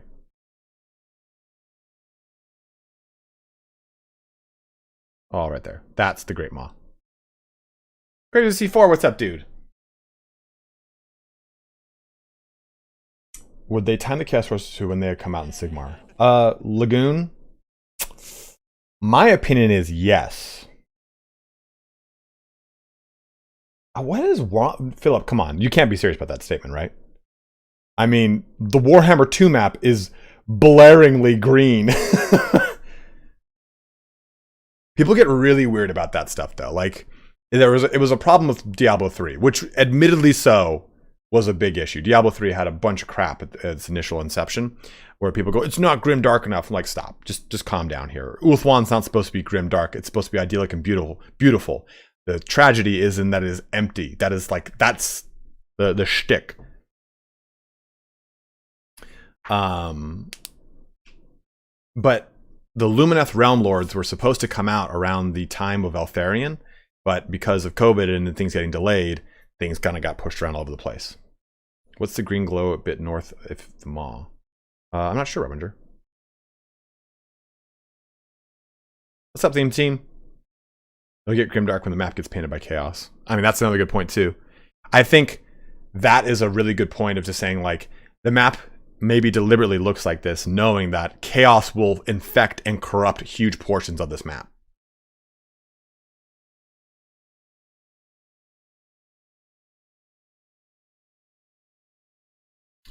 I mean, the Warhammer world is not a grimdark place.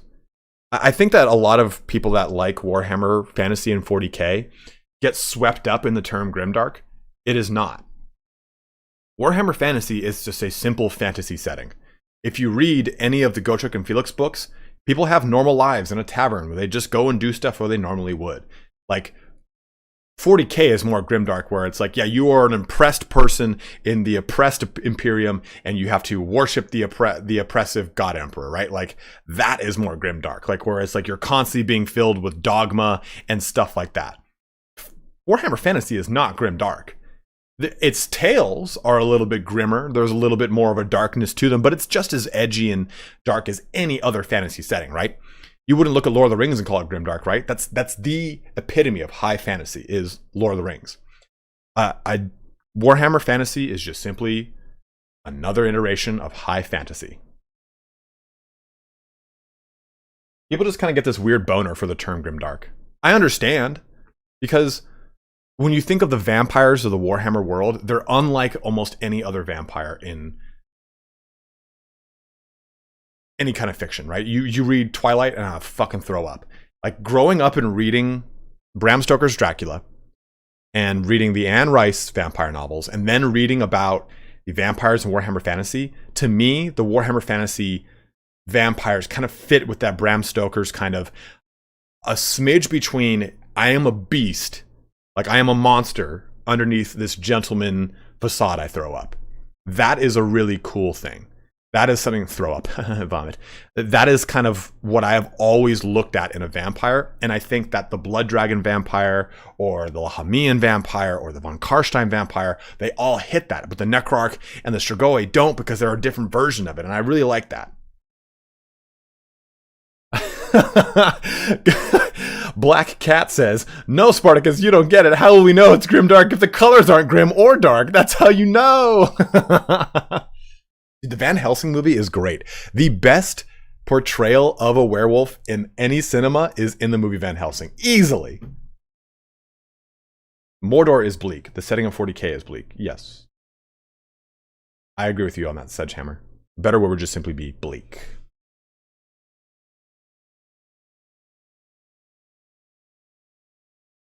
Yeah, fantasy has grimdark moments, but 40K is a grimdark setting. I totally agree with you there.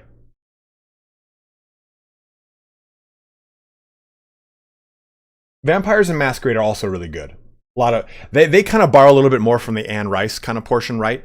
Of vampire bloodlines and like vampire heredity and stuff like that. The map playthrough, yeah, sure. Crimson, I went through all of it in the beginning 30 minutes of it. This is just my kind of like post where people are asking me questions and we're answering stuff. But if you want to just simply watch the map playthrough and I don't talk about anything other than what's on the map, just jump to the beginning of the video. It's the first 35 minutes.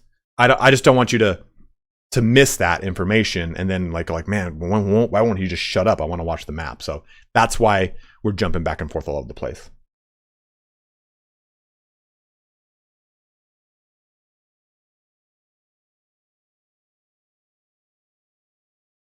Honestly, to me, grimdark just means the absurd, silly elements of setting that's trying so hard to be bleak that I can't take it seriously, like the tanks on the horizon, fixed bayonets nonsense. It's so true. No problem, Crimson. I just wanted you to know, man. I just don't want you to sit here going like, well, why isn't he talking about any of this? He's talking about vampires, and there's no vampires on this map. What do you think is going on with the random NPC? I think it's just a really cool way to present the information, Ben. Since it covers such a wide gamut, I think it's a cool way to show stuff off. And if we think about the Warhammer 2 one, we had the same thing where we just saw these individual characters moving around. I just think it's a cool way to do things. Yeah, Mark, we've seen them on the map already that they have got their own separate location. It doesn't seem to be connected to this at all, so it seems like it's going to have its own video, like a journey through the realm of chaos. Revelance, good point. No vampires on this map yet. Yeah, I think it'll be its own campaign map attached to this map, but like kind of separate to it. I don't have a guess, Shark. I hope that there's a cool way to access it. I've always made the speculation that the Chaos map is something that Chaos spends the majority of their time into, but they have points in which they can break into the mortal realm to do stuff, which I think would be really cool and thematic. And there's certain parts maybe that they can break into, and maybe you have to do certain things to break into those parts, which I'd really love. No, Mikey, it's just doing its own thing. It's on rails. Are we forgetting the Jade Vampires in Cathay? I am certainly not, Reminger. I hope they bring Jade Vampires into this.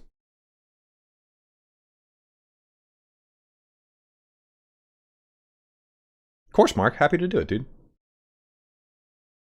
Alexander the Fifth says the loading times of turns is the only problem with this game. Alexander, when's the last time you played, out of curiosity? Because they have greatly improved that. You think we have to own Warhammer 2 to get extra content for Warhammer 3? I bet you, Soapy, there's going to be something of the sort. You won't be able to get Immortal Empires without all three, I'm assuming. Yeah, there's Sylvania. That's what you were talking about right there, DeFuck.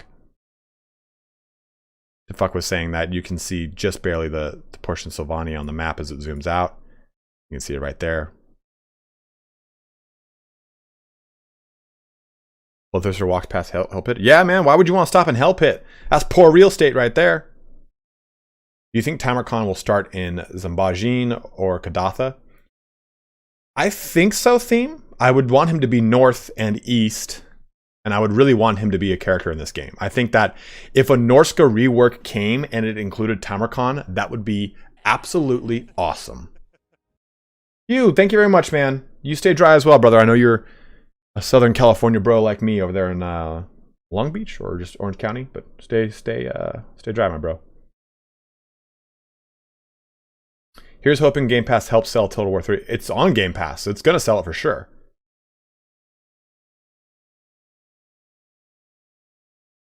No, Jade Vampires are canon, Garrett. They are in all of the Warhammer RPGs. They're mentioned in all of the army books.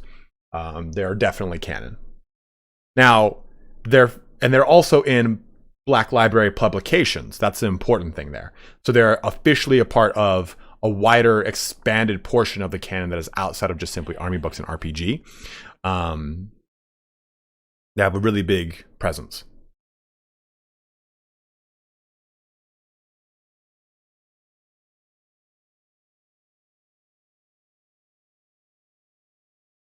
They'll also be in the new Cathay Army book. Ooh. Liking what I'm hearing, Darth Comrade.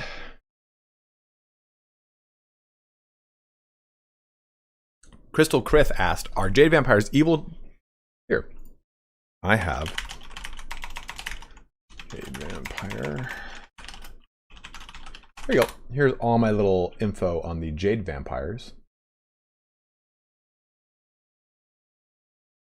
I mean, where is it? So you've got two choices. You can watch this video, in which I go into a lot of the Jade Vampire lore there, but Lost Bloodline portion. In this, there is the thing for the Lost Bloodlines. I can Necrarch.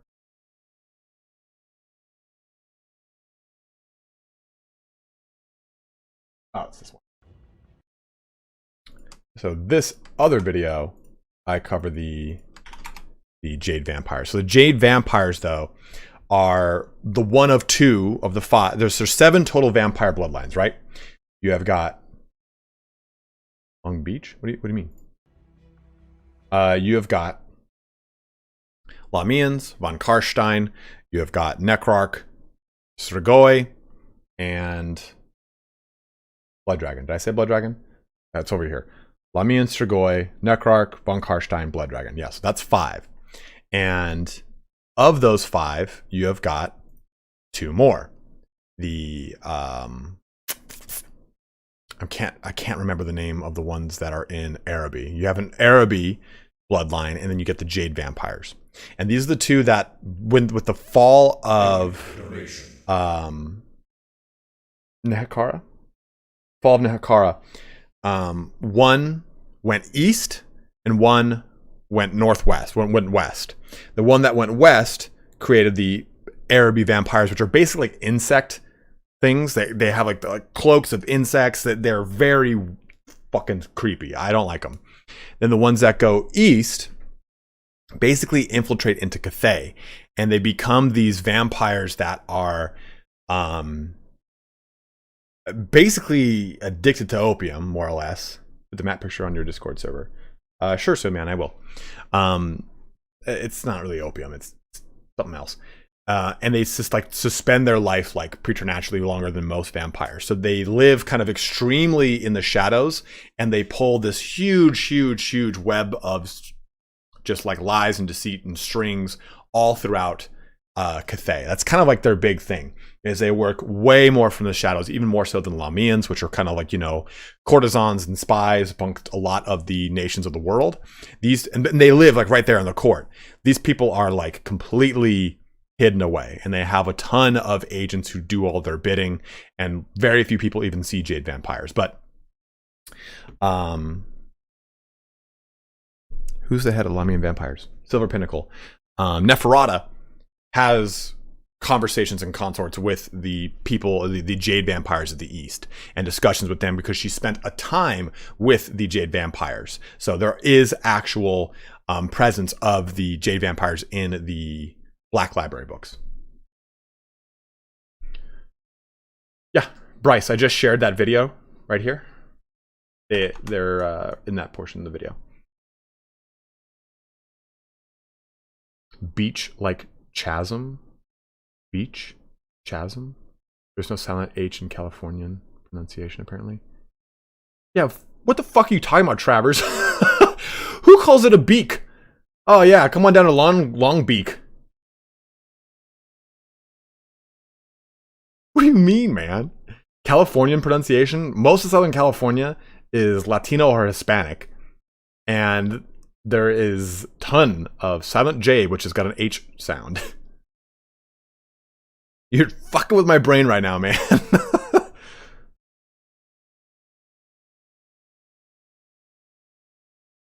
How do you think they will implement the Eastern Dragon Child who rules the seas on this map? Do you think they will extend it? I hope that they do. And I hope that the Eastern Dragon Child has some sort of presence on the map, especially to the southern one, who is supposed to be like the red dragon, right? Because... let me get that up. We've talked about this before, but it is important. The 4 symbols here. Because we get this correlating directly to... There we go. Pause this for a sec. We get this correlating directly to the actual dragon's presence in the game. But these 4 cardinal directions are important, right? Because they kind of set up the dragons that we already have. We have the north and the west. We have the dragon, the white dragon on the west and the black dragon on the north. This is associated with the storm, with the, what's it called? With metal over here to the west. The east is associated with wood, I believe. And the south is associated with fire. Oceanside, what's up, brother? I must my aunt and uncle live. Green is in center? I thought it was like gold in the center or something like that.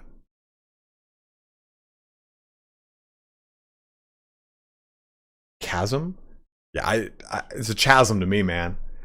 You know what? You Brits pronounce herb because there's a fucking H in it. I pronounce chasm because there's a fucking H in it. That was a play upon Eddie Izzard's joke on the word H. Because you in America pronounce it herb. We in Britain call it a herb because there's a fucking H in it. It can be both, but I don't speak the Queen's English, man.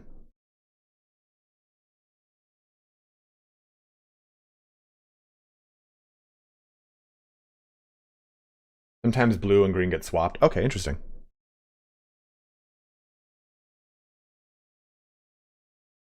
But either way, this is, I think, going to be pretty important.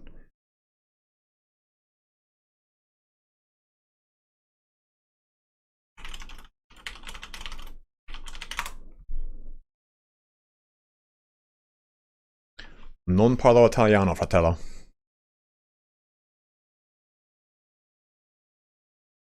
Scene bean?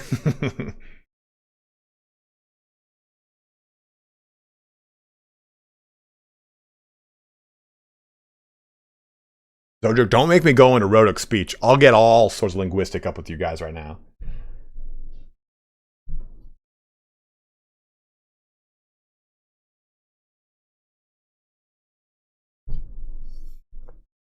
You're American and you say chasm. Where are you from, Mikey? Fucking East Coast scum. Yeah, honey doesn't become unny. No, I know you're fucking around, Travers. I was sad to see not see Chaos Territory either, Corn Bless, but I think it also... Oh, Vegas. Dude, you're a transplant from wherever anyway. Don't even come at me with your Vegas garbage, bro. You guys drink pond water. But I think it's exciting to not see Chaos in this map reveal because I think it means that we'll be seeing it as its own like journey into the Chaos Realms type video, which I'm totes cool with. That's an entire city owned by Mormons. It's actually true. The Italians sold it to the Mormons.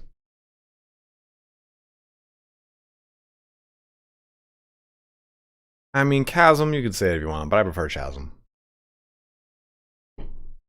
Wisconsin. Oh my god. Wisconsin are a bunch of people that wish they were Minnesotan.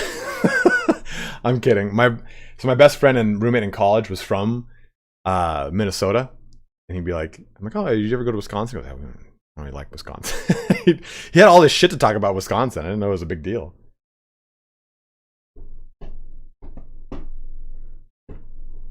Hey man, you try living in the United States and being from California. Everyone's like, Californian, huh? Sick accent. I'm like, I don't have an accent. I don't have like a Southern Californian accent.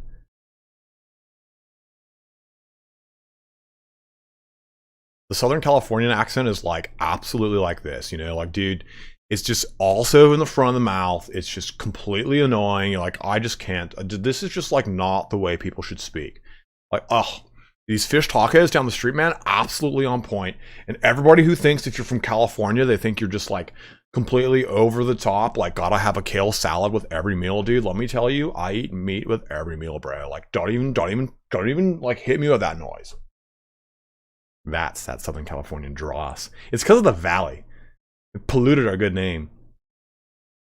Now, old Valley Girl accent is for sure what Southern SoCal is. Righteous, dude. Thank you, Larry McFart. We also got a donation a little bit ago, too, that I just did not hit, and I'm so sorry. You said you threw a $2 donation, and you said, I can't even fucking remember what you said, but thank you very much, man. God, I'm sorry, guys. You never heard someone say chasm? Fine, guys, I'll say chasm.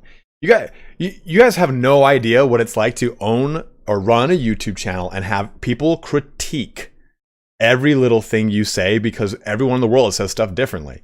Like, people used to get on my ass for a lot of different words, especially the pronunciation of Warhammer fantasy terms. I'm like, it's not a real fucking thing. Shut up. Like, there's no approved lexicon from Games Workshop that says this is how you pronounce stuff. And people will get on my ass too about like Reboot Gilliman. And they're like, oh, it's not pronounced like that. I'm like, dude, if you have been a fan of Warhammer 40k for more than 5 years, it's been pronounced like 80 different ways. It is so tedious. It is so annoying. Like, I've heard Reboot Gilliman. I've heard a whole bunch of different pronunciations of so many different things in Warhammer. It's so annoying. Stickman, you say that, but it's you get some very hate-filled comments. Some people are just like, are you fucking dumb? You woke up and why you pronounce it like that, you stupid shit? I'm like, I'll make the correction. Okay, sorry. Yeah, that's why I always say rowboat, and people are like, this video would have been a lot better if you hadn't made the stupid joke of rowboat. I'm like, first off, who the fuck gives a shit about Reboot Gilliman?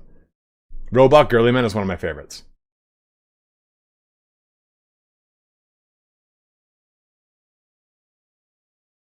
Stickman, I'm telling you, man, it gets to you after a while. Imagine reading every day heaps of comments where people just like unnecessarily get aggressive with you. You're like, oh man, Bobby G, man. That's why I always call him Bobby G, because you can't mispronounce Bobby G. Someone could be like, it's Bob IG. People just say some fucking horrendous shit on YouTube comments because a lot of the time they don't think anyone reads them. Because I think a lot of YouTubers don't read them or don't respond. I try to respond as much as I can. And I've actually stopped responding to a lot of Warhammer content because of how fucking toxic people can get irrationally about certain things. And I'm like, appreciate your stance, but I didn't make this, man.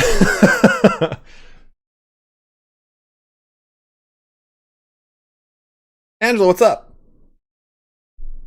How do you deal with them comments? Outset, I used to really get upset by them. I used to really get upset by them. They used to really affect me. This is coming from someone who did corporate sales. So my skin is thick. But when you deal with something like when you deal with someone getting mad at a passion, it's different than a sale not going through, right? Someone could go, hey, you know what? You're a shitty salesman. And it's like, okay, you're attacking something that I am not. Like that is not who I am as a human being. Like, I don't think of myself as, hey, I am a salesman. I think of myself, I am a human who happens to also be a salesman. But when you also share a passion with this person, right? You both love Warhammer. When someone hits you so fucking hard with just such unmitigated hate, you're like, oh no, what did I do? What just happened? You know, Leon, I will be honest with you. We'll bring our video to a close here, about 5-10 minutes. I don't enjoy Warhammer as much as I used to, and that is a really sad thing for me to say. I have got, you can't see it here. Let's have some fun. I'll press this button. We'll do this, do this, do this.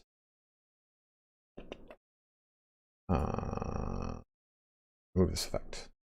So right there is tons of, those are all Warhammer books. These are all codexes. That's the Night Lords Collector's Edition trilogy. Those are all White Dwarfs right here. This is the Siege of Terra series, all with gold. This is the Primarch series right there. These two books are not 40k, but that one right there is 40k. All that is 40k. This is Dungeons and Dragons right there. And that's the It's Fine thing. I used to, that effect, background removal. On, there we go.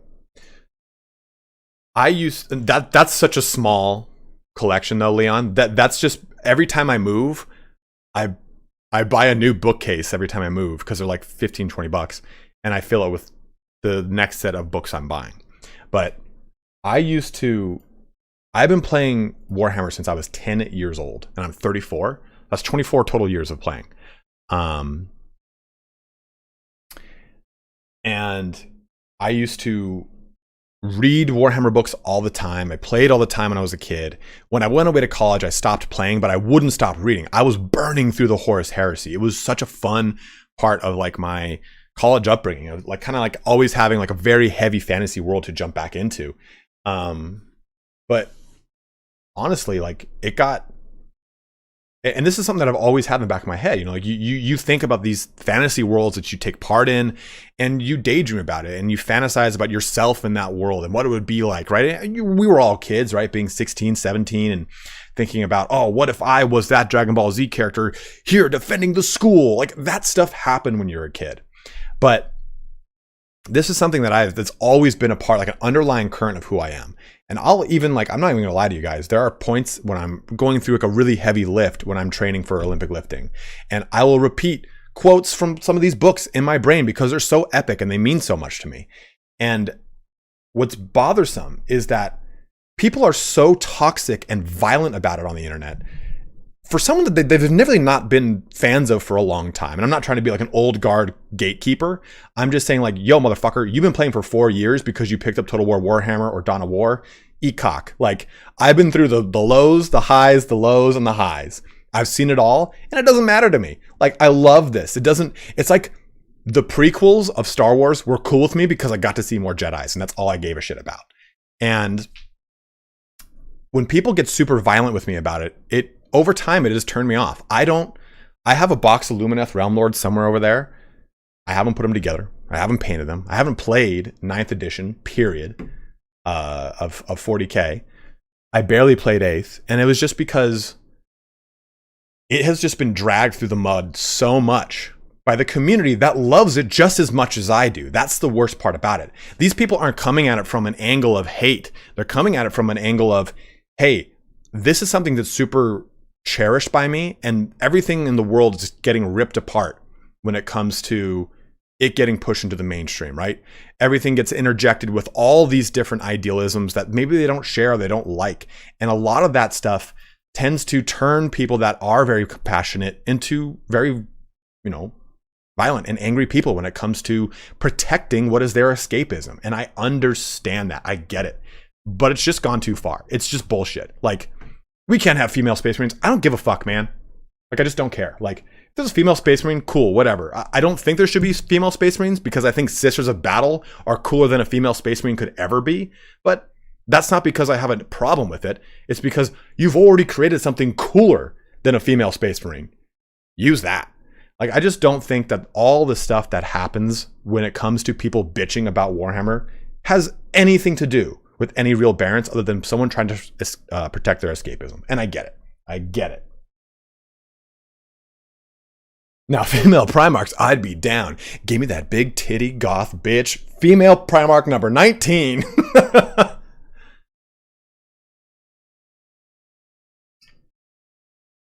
So I don't read Warhammer as much as I used to. I used to pour through every single edition of all the army books nonstop, and I don't do that as much anymore. I mainly don't have the time, but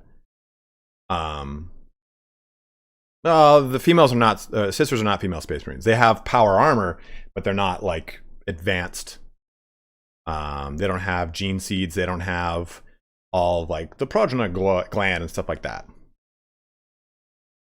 Dude, yeah, Sisters of Battle are so sick. They redid Sisters of Battle so well, and I love that like they die to a woman in a lot of their campaigns. And when you play them on tabletop, and at least in 8th edition, I haven't seen their 9th edition rules, they die to a woman. And as they die, they get stronger and stronger. It makes them so fucking cool and thematic.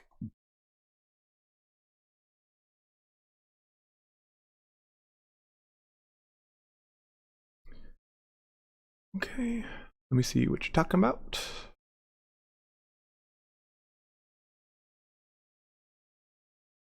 No, those are just spawn up there. James, right there. That were you talking about the upper left corner?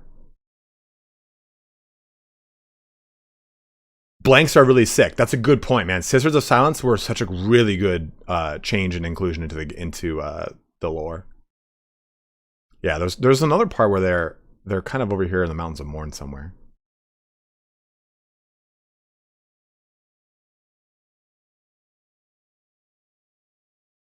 On the left side of the screen. I don't remember where, though.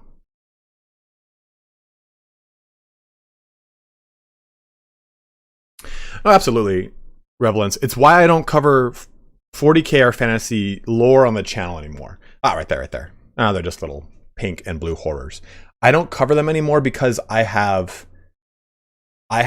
turned a passion fully. I've monetized that passion. And I've talked so much about all these things I've read throughout the last 20 some odd years of my life that now it's like, okay, I need to stop doing that or else I'm going to bleed every bit of fun out of it. It's why I don't really enjoy playing Total War Warhammer 2 anymore. I've sucked nothing but monetization out of it. Darth Comrade saying, appreciate what you do, bro. Talk to people affect us all, and your positive energy is what brings me back to your channel. Keep doing what you do, bro. Absolutely, dude. Thank you very much for watching, man. And thank you very, very much for the generous donation, my dude. Really, really appreciate that. That's true, Glam. But I just mean, like, I can't even stomach playing the game on my own now. Have I heard anything on CA doing a Total War 40k after Warhammer anyone? They'd have to make a new engine to do that.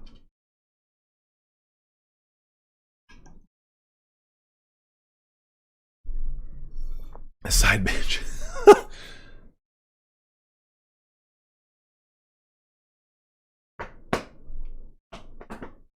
All right, guys, we're going to go ahead and bring an end here to our stream. Let's roll these credits. Tomorrow, we're going to be streaming Bannerlord. I have been wanting to do that, but we will definitely be jumping into there. What was our peak here today? Concurrent. Peaked at 370? No, we peaked much higher than that. 570 right there. We got like to 503. So tomorrow we'll be playing Bannerlord. That was going to be done today, but unfortunately we kind of got a little ramshackle there. Hope you can enjoy Warhammer 3 when it comes, man. I do too, Glenn. I do too. I don't intend on covering Warhammer 3 like I covered Warhammer 2.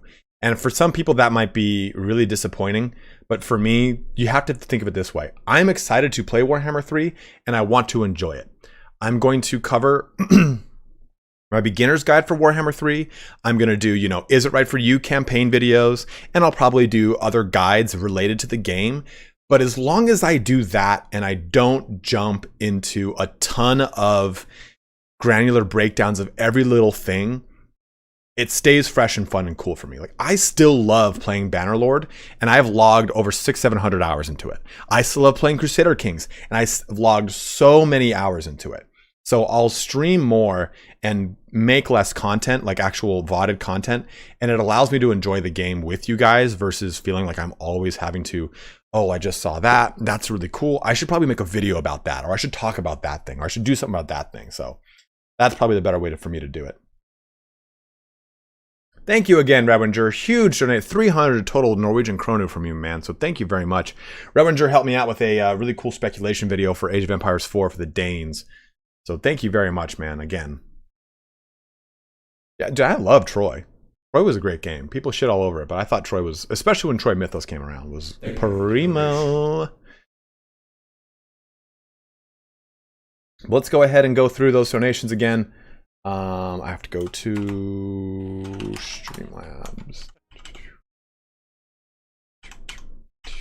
Streamlabs, log in, and we will go through them donations. And if you guys want to see that Bannerlord, we're going to be playing it tomorrow live on the channel. A little 3 or 4 hour stream, going hot and heavy, going wet and wild. All the kind of weird shit I always say out of my mouth. But let me go through these donations. We got Larry McFart. Oh, what did you say? You just shot another one on me. Coming from being in the Navy, how would you compare your bro's thick skin versus your salesman thick skin? So Benton's my brother that was in the Navy. And Benton went through Annapolis. So some of the shit he's told me is like, I'm like, dude, that sounds so fucking awesome. That sounds so fun. He goes, yeah, if you like the fraternity kind of brotherhood of like just a bunch of guys hanging out, the Navy's for you. And his big thing was he wanted to go to a bunch of different places, and that's why he joined the Navy primarily. He wanted to become a jet fighter pilot and travel the world. And he's like, you don't really get to do that as much with the Marines and the Army, because you're jumping to places that are positioned. You don't go from port to port. And the Air Force just sits in a fucking like dumpster and just controls drones. Didn't mean to say dumpster. Meant to say storage crate. But my brother has I'm a really emotional person, and I know when to like be emotional about certain things. I'm usually very tactful about it. But he has a really good way of taking things that he is very emotionally intense about and kind of relegating it down to like, all right, well, that's just the way life is.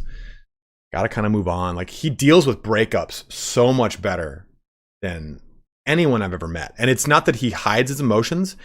Because I asked him, like, dude, how do you... Because I was going through a breakup, and he had broken up with his girlfriend like 2 or 3 months prior. I'm like, how are you dealing with this? How are you doing this? And like, how are you making it through this so well? He goes, well, you know, my first one was really brutal. And he's like, after that, he's like, I realized nothing could be as bad as the first breakup, which I was going to marry that woman.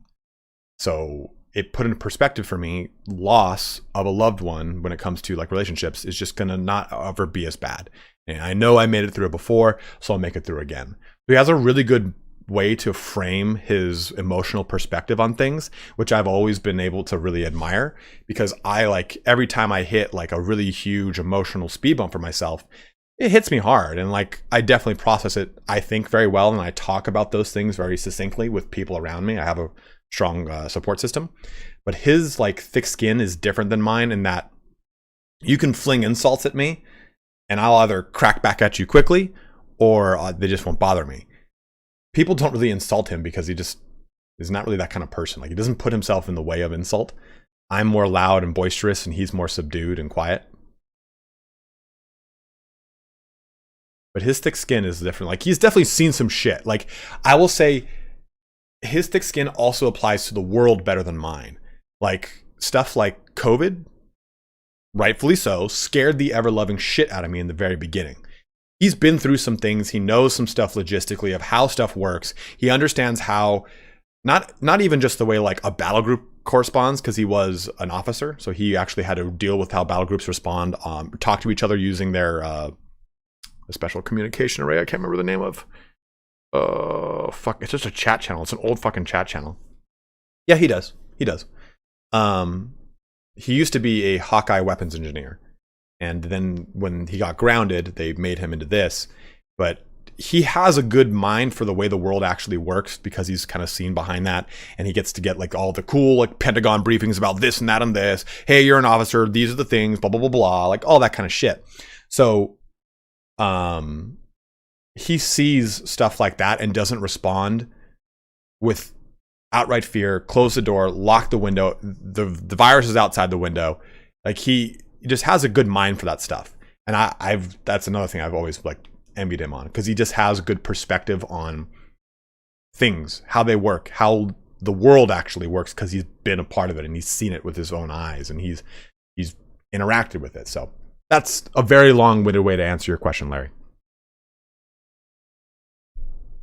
I tell you, that does really give me grounding, by the way. Like having someone like that in my life, like, oh, hey, how freaked out should I be about this thing? Don't be freaked out about this, be worried about this. Blah, blah, blah, blah. My brother, Johnny. The question was, coming from being in the Navy, how would you compare your brother's thick skin versus your salesman thick skin? That was the question, Johnny. Well, let me give out, thanks to the rest of the people I give out these super chats. We have the $15 super chat from Larry, the 300 Norwegian kronu from Rewinger, the $20 donation here from Darth Comrade. Oh, Larry, you had another 5, so that's a total of 20 from you. Revelance with the $2 donation saying small token of appreciation. Thank you, my bro. Muramasa with a $50 donation, and then our Russian Breton with the 40 rubles donation. So thank you guys all very much for your donations. Extremely, extremely generous of all you guys, and I very much appreciate it. Yeah, my brother, like I said, was a Hawkeye weapons specialist.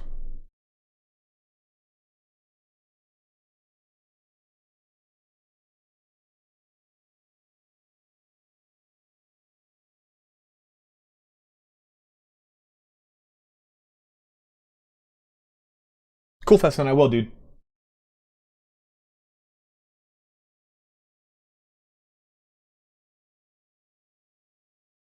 Larry hit me with another $10 donation. 100% when my parents separated, I felt like I was on deployment again because my family was always looking at me, etc. And I just reacted in a fashion that I would with my guys. Yeah, I mean, thank you for the donation. Say what you want about military, and I hope this isn't too much like of a hot button topic or whatever, but growing up, I always venerated anyone who was in the armed services of any way, shape, or form. And I'm definitely not saying I don't support troops, because I absolutely 100,000% do. But after, you know, living with my brother and experiencing a lot of people that were in the Army and in the Marines and they were enlisted versus, you know, being officers, I really realized how many people in the military are pieces of shit. And I'm not hating on the military. I just realized that there are some people in every occupation who are not awesome, upstanding citizens. So that kind of like peeled back a little layer there. But one thing you can definitely say for certain is people that go through the military learn how to deal with a lot of shit that you wouldn't normally have to deal with as a civilian. You get a sense of like, hey, you've been through some shit. You understand how to deal with some stuff. And as a result, you come through with an ability to push through.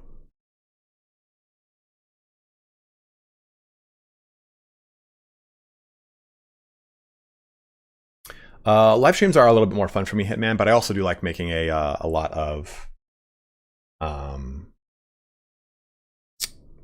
content. Raphael, are you just being an asshole right now?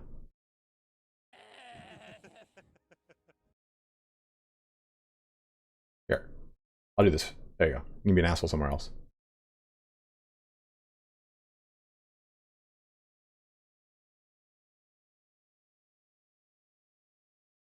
I'll have to rewatch. Crisps, you son of a bitch. All right, guys. On that note, we'll bring our video here to a close. Thank you so much for watching here. Hope you had a good amount of fun, because we covered a lot of random ass crap like we always do in my streams. But thank you very much for joining here today. Have a good one, everyone. Wash your hands. Stay safe. Take care. We'll see you tomorrow with some Bannerlord streams and hopefully some more Warhammer 3 content in the coming week or 2, week or 3, 4. Who knows? Who the hell knows? But as always, guys, thank you so much for watching here today. Have a good one and take care. Deuces, Larry McFarden. Thank you again, man. Joined you, Mr. Camaraderie in the Navy. Everyone is your brother. Damn right, man. Thank you, Flesson, and I'll see you tomorrow, my guy.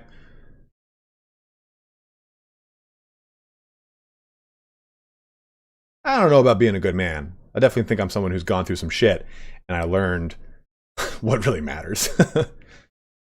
You don't make nails out of good iron. Goddamn right, brother. Darth Carmad, thank you again, brother. Have a good one. Hitman Malone, you too as well, dude. Or Hitman Aloe? Yeah, Hitman Malone. Mikey, have a good one, brother. Reverend I'll see you tomorrow, guy. Alif, later, man, dude. Not to be confused with Alif Anar, which is Alif for some reason. Alith Anar is how I pronounced it my whole life. Then I started playing Total War Warhammer 2, and what the fuck calls it Alif, and I'm like, what? The TH at the end. Whatever. This sneak sweater is huge, by the way. Oh, closing note. Use credit code Sparty at checkout, my bros. All right. See you bros tomorrow. Have a good one. Take care.